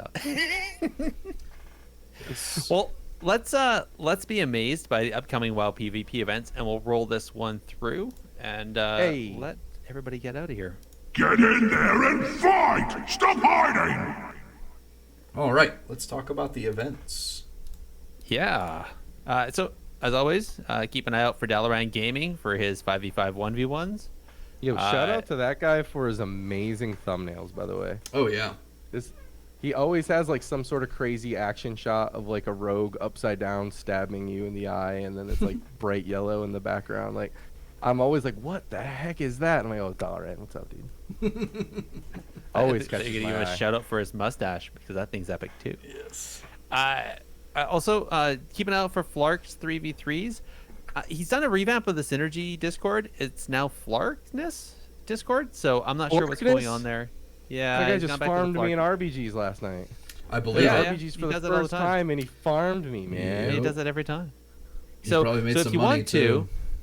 to, if you follow him on Twitter and you go over to his Discord, he does community RBGs all the time. So if you don't want to get farmed and you want to farm with him, go over there and find him. Thanks, dude. Okay. No worries. A little bit of Gerissar shade. No problem. Okay. But he was doing 3v3 tournaments for a while. It looks like he stopped again. I think he's going back to the community stuff. But I'd say go over there and check him out anyways, because he does a ton of really good community stuff. Really good friend of the show, and you never know, he'll do a 3v3 whenever you're not looking. Yeah. Barn Door, another up and coming, well, actually not up and coming, a fairly prominent streamer, does arenas and RBGs, and also is part of guy. the PvP podcast there with BG Wizardry. He's hosting a 1v1 duel tournament for $500, and that's going to be on the 7th of August. So that's going to be, of course, NA retail servers.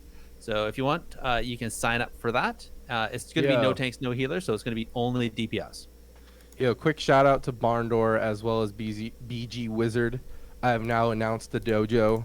The tweet for the dojo is coming out soon. Ooh. Please consider this an official challenge for you both to sign up. Yo, Actually, with individual teams, I want to see which one of you is gonna win. Let's be real. I've got our content piece. If you wanna go over that right here. Your content fees. Yeah, Oh, sure. wait, let's do it. I Let's sent do you it. an asset. Yeah. Let's do Release it. Release it to the wild. Yeah, so Okay. we've got the 6v6 Battleground Dojo that he's already got here. Twitch.tv/DMachine52. You already know. 52. August 13, 14, and 15. So, Yes, sir. Oh my gosh. David, King All right, of the so Hill? That's King of the Hill, not double limb, not single limb, King of the Hill. So Nice. if you want to sign up and you don't want to play through every single noob to get to the finals, cue that CR because I'm seeding you by current rating. Ooh. So if you're active, you'll be further in the bracket. If you ain't active and you just think you a hot shot, you're like, I'm a rank 1 arena player. I have 0 CR and RBGs. I'll get 2 3v3 teams, show these RBGers what's up. You can do that, but it will be hard. Okay. Oh, wow. That's a neat format. I haven't seen that for a while. For maps, do we have the special 6v6 maps that are shrunk in So size? Yes, sir. Yeah, so if you're unfamiliar with the last 6v6 tournament, when you queue up for a spectated war game and you have less than, I think it's 7 people, if you have 6 or less people in your party or on each party, it will automatically prompt the 6v6 maps. And so, yeah, we'll be using the full 6v6 map pool. And if you're unfamiliar with what the full 6v6 map pool, you are not alone. You want to learn more about it, you're going to have to head over to the Dojo Discord, which I will be releasing on my Twitter later today. Yeah. All right. Heck yeah, man. Heck yeah.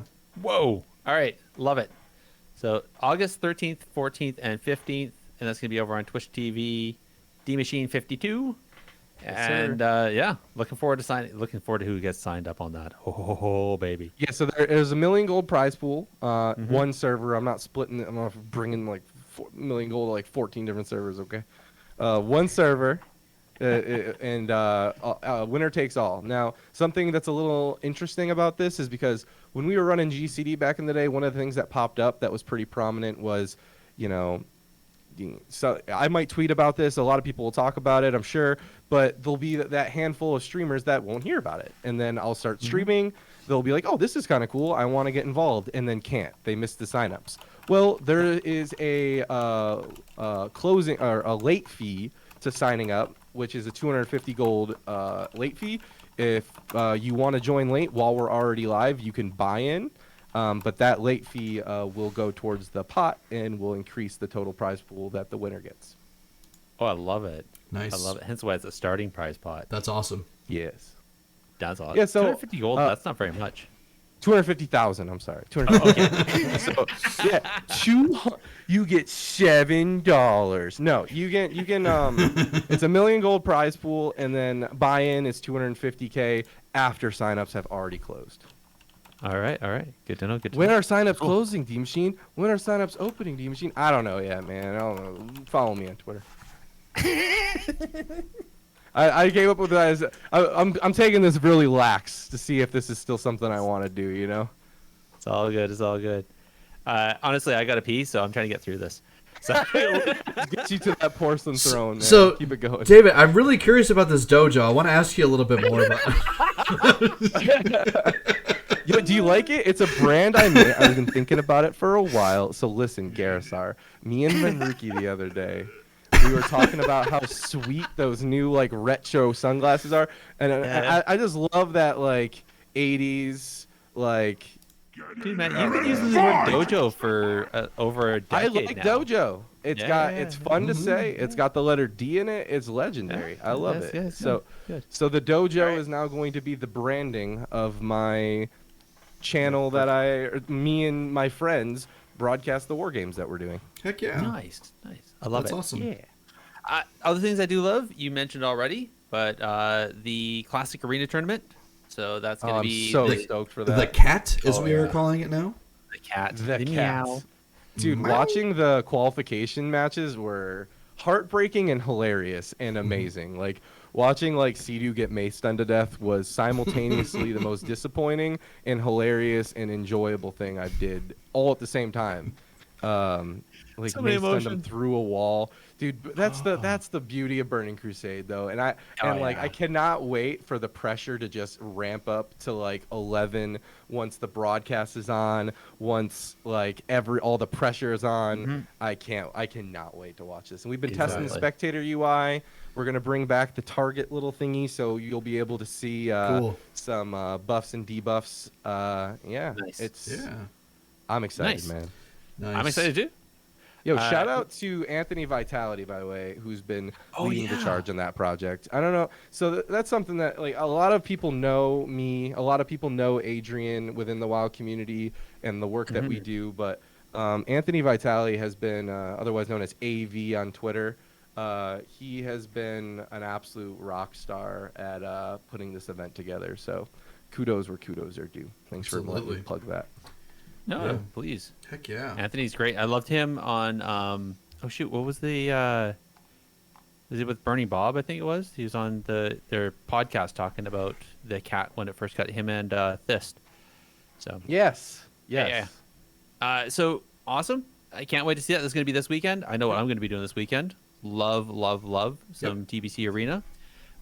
We just talked about AWC, so like I said, that starts on the 31st, and the MDI second season is going to start on the 18th of August, and that's going to be the time trials, and then the 3rd of September is going to be the group play, and that's going to be really interesting, just because are we going to see all the groups the streamed, or is that going to be off broadcast, and then we're going to see some of the final stuff streamed? Do you know, David? Or I'm kind of I don't want to allude to anything 100%. Like, so basically the way that it works is that if it's considered part of the pro competition, it's not to be streamed. So the way that you can think about it this way is that if Blizzard is planning on broadcasting it and it's AWC or MDI, it's not going to be broadcasted by the other players. So if there's a live broadcast going on YouTube at the same time as it won't be broadcasted. But if it's like the open bracket portion, like the equivalent for AWC, and we weren't originally planning to broadcast it,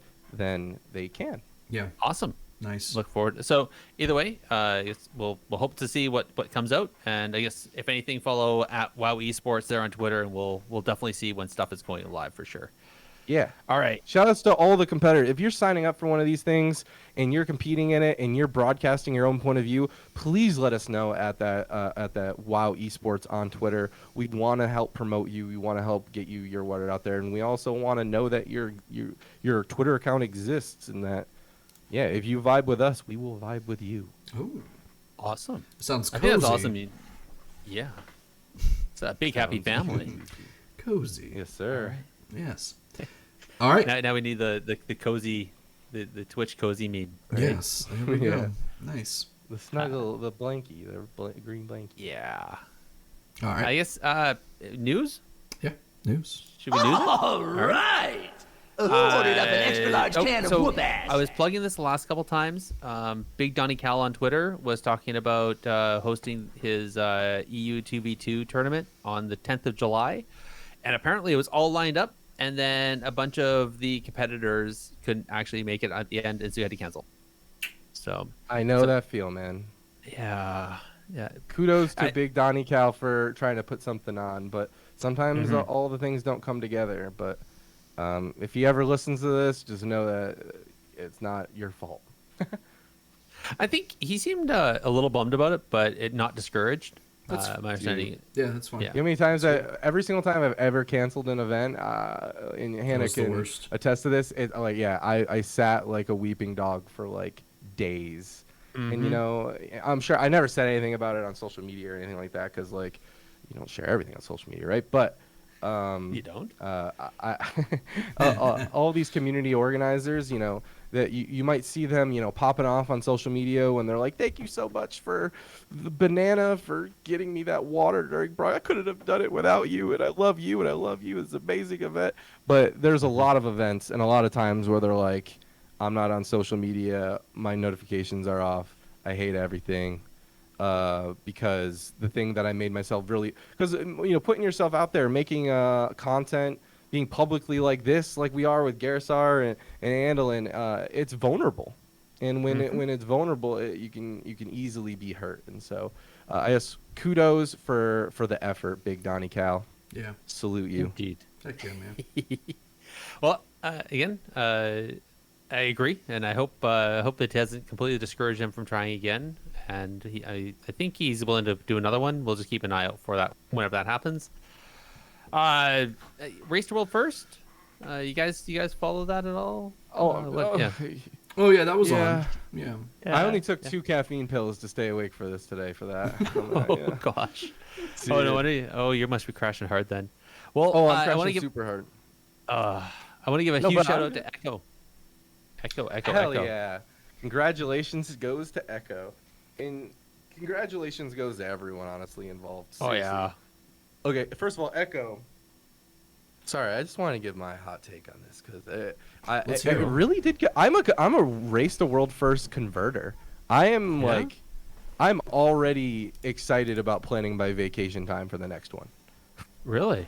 Yeah, I'm really excited. I got really hooked on this race to world first, and watching. I think it was like limit was at like 45.7%, and they hit 45.5%, and then hit 45.4%, and then they just started crashing, and they're like, you know what, we're starting to play worse.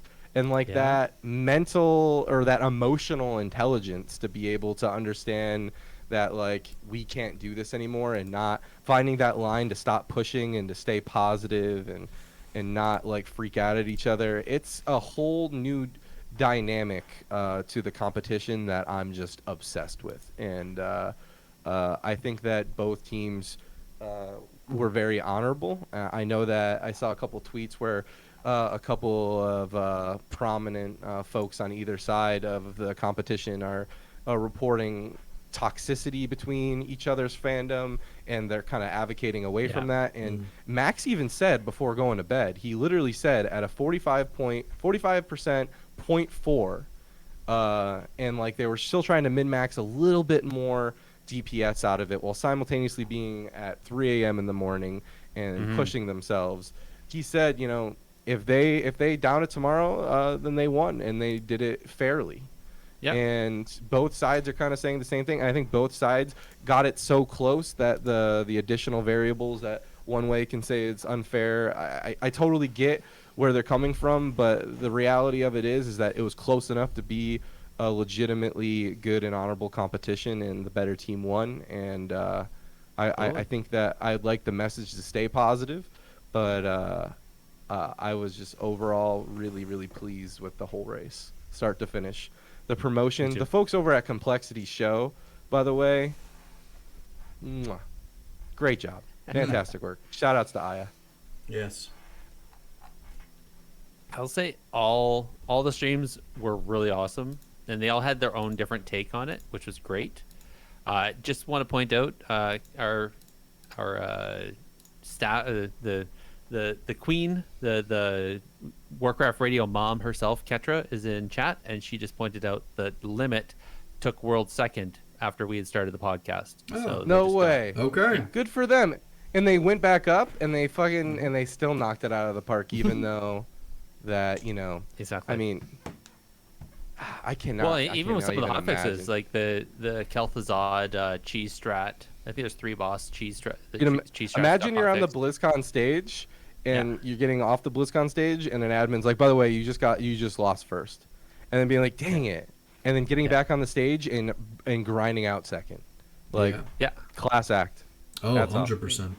That's harder than Exactly. first in some ways.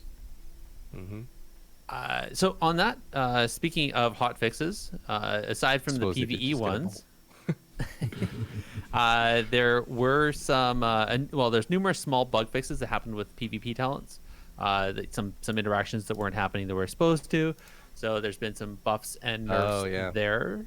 And then speaking of buffs and nerfs, Hunters, Shadow Priests, Fire Mages, Ellie Shaman, and Aflux all got some slightly buffs and nerfs. I know that there was some people communicating on socials about their thoughts about the buffs that Hunters got, and I think but currently Blizzard is standing by those hot fixes, and so we'll see what happens in the next pass through. Maybe we'll see some balancing. Hopefully, not gonna lie, hopefully before the end of July, because I'd hate for some people to be walking into AWC circuit thinking that their BM Hunter is going to just carry the whole team. And then yeah.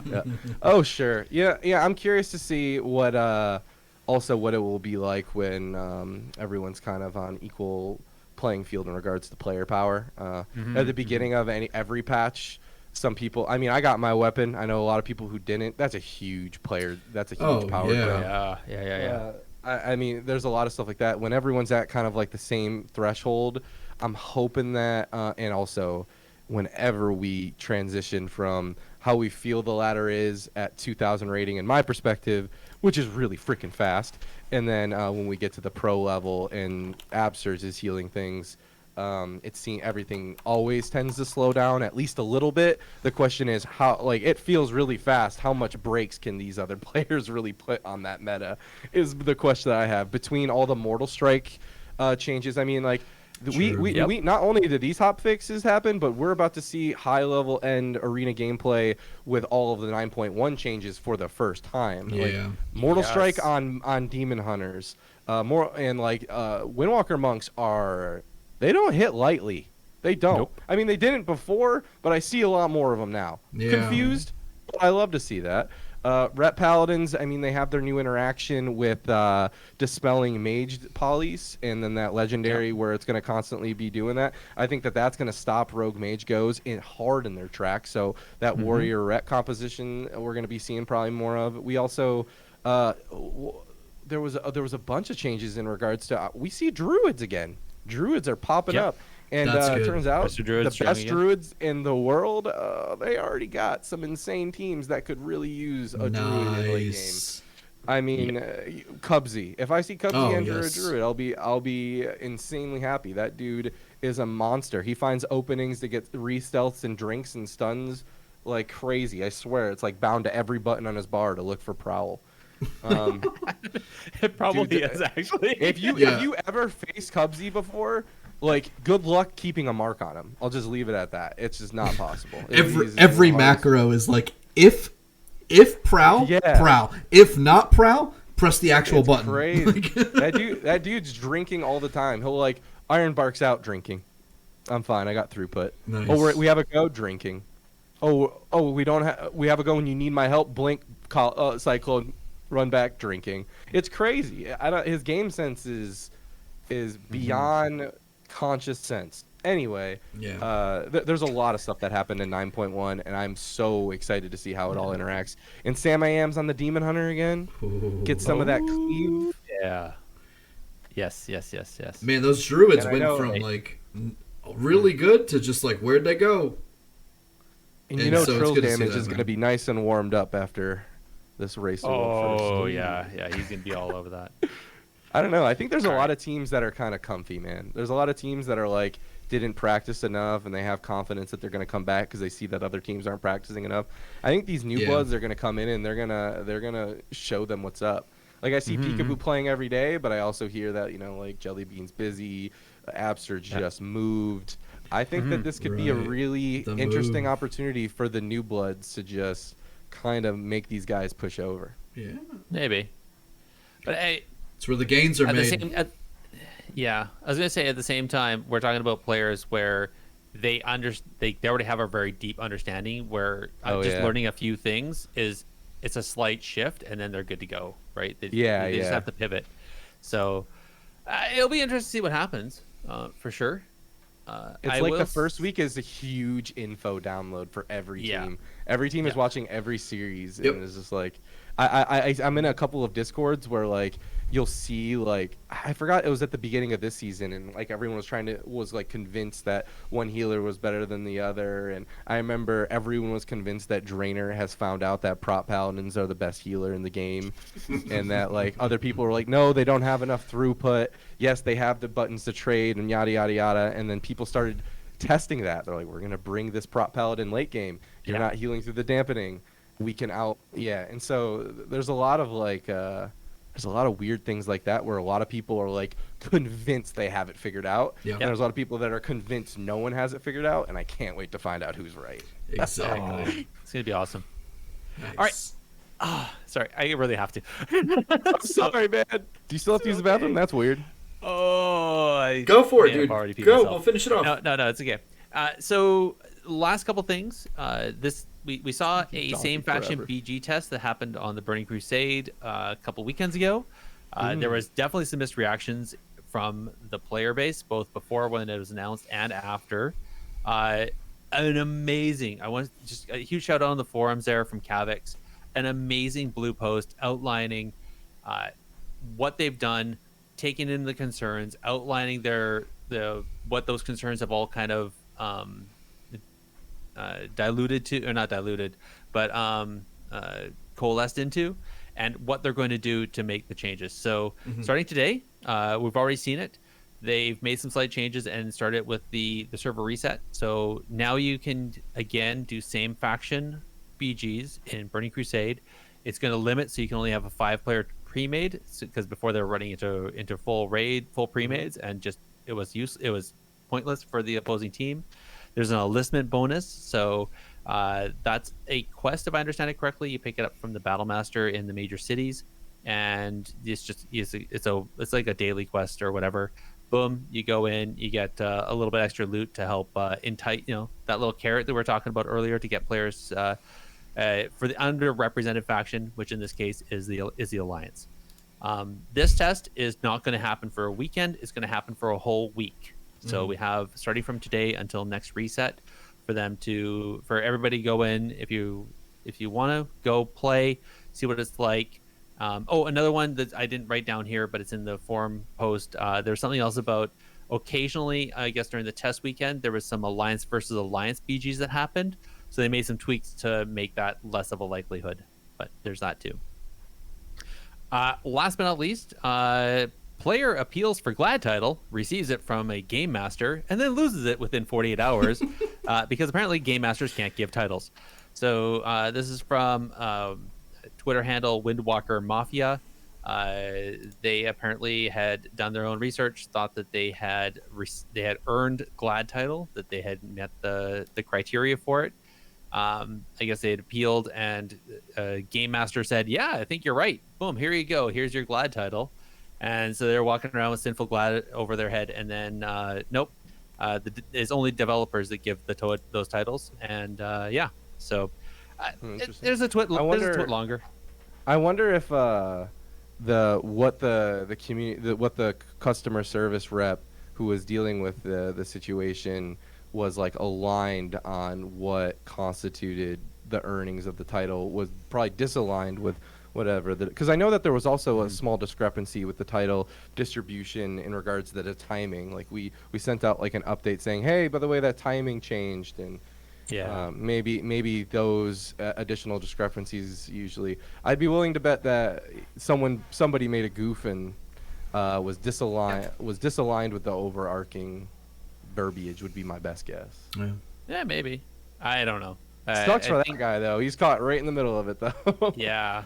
Well, and to think you've earned it, then had to fight hard to get what you thought you earned because you feel like you missed out, and then get it yoinked on you like that. That's just painful. Yeah. But it is just like you said, coming off the BlizzCon stage and being told you actually didn't win, go back up there and play again. That would suck. Yeah. Thanks, David. Yeah. Speaking of things that. David, are there any shout-outs you'd like to give before we roll this out? I'd love to take a moment and a shout out my beautiful and lovely life partner Hannah, who has been a huge supporter of my personal project on the dojo.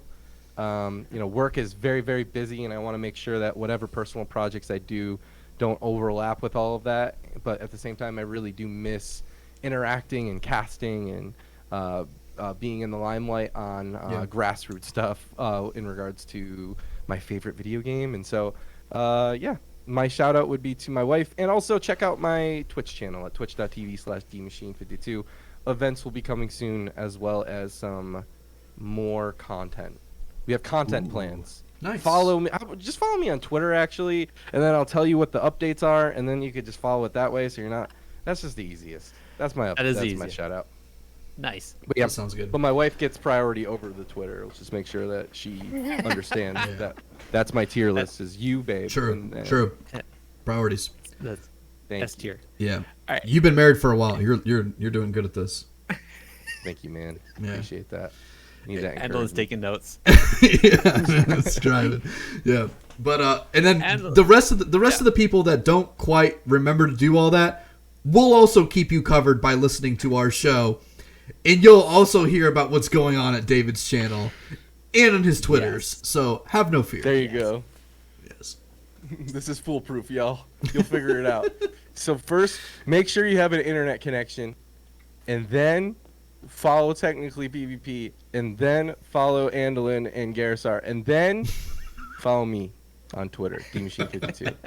And those easy steps will bring you at least 200 rating in Arena. That's the easiest 200 rating I've picked up. Yeah. All right, let's go. And that's how I got from 0 to 200. Andallyn, do you have any shout outs? Let's see. I just want to shout out to shout out to the people. I've got a couple friends that I play the game with. Shout out to Peter. Shout out to the old guy Valcone. Just some of the old friends. To Nate and Keely. Shout out to them. Just all my friends from World of Warcraft that I'll play with. You know who you are. So. You know who you are. Hope you feel appreciated by this. Well, that was my not so good way of covering my bases. So.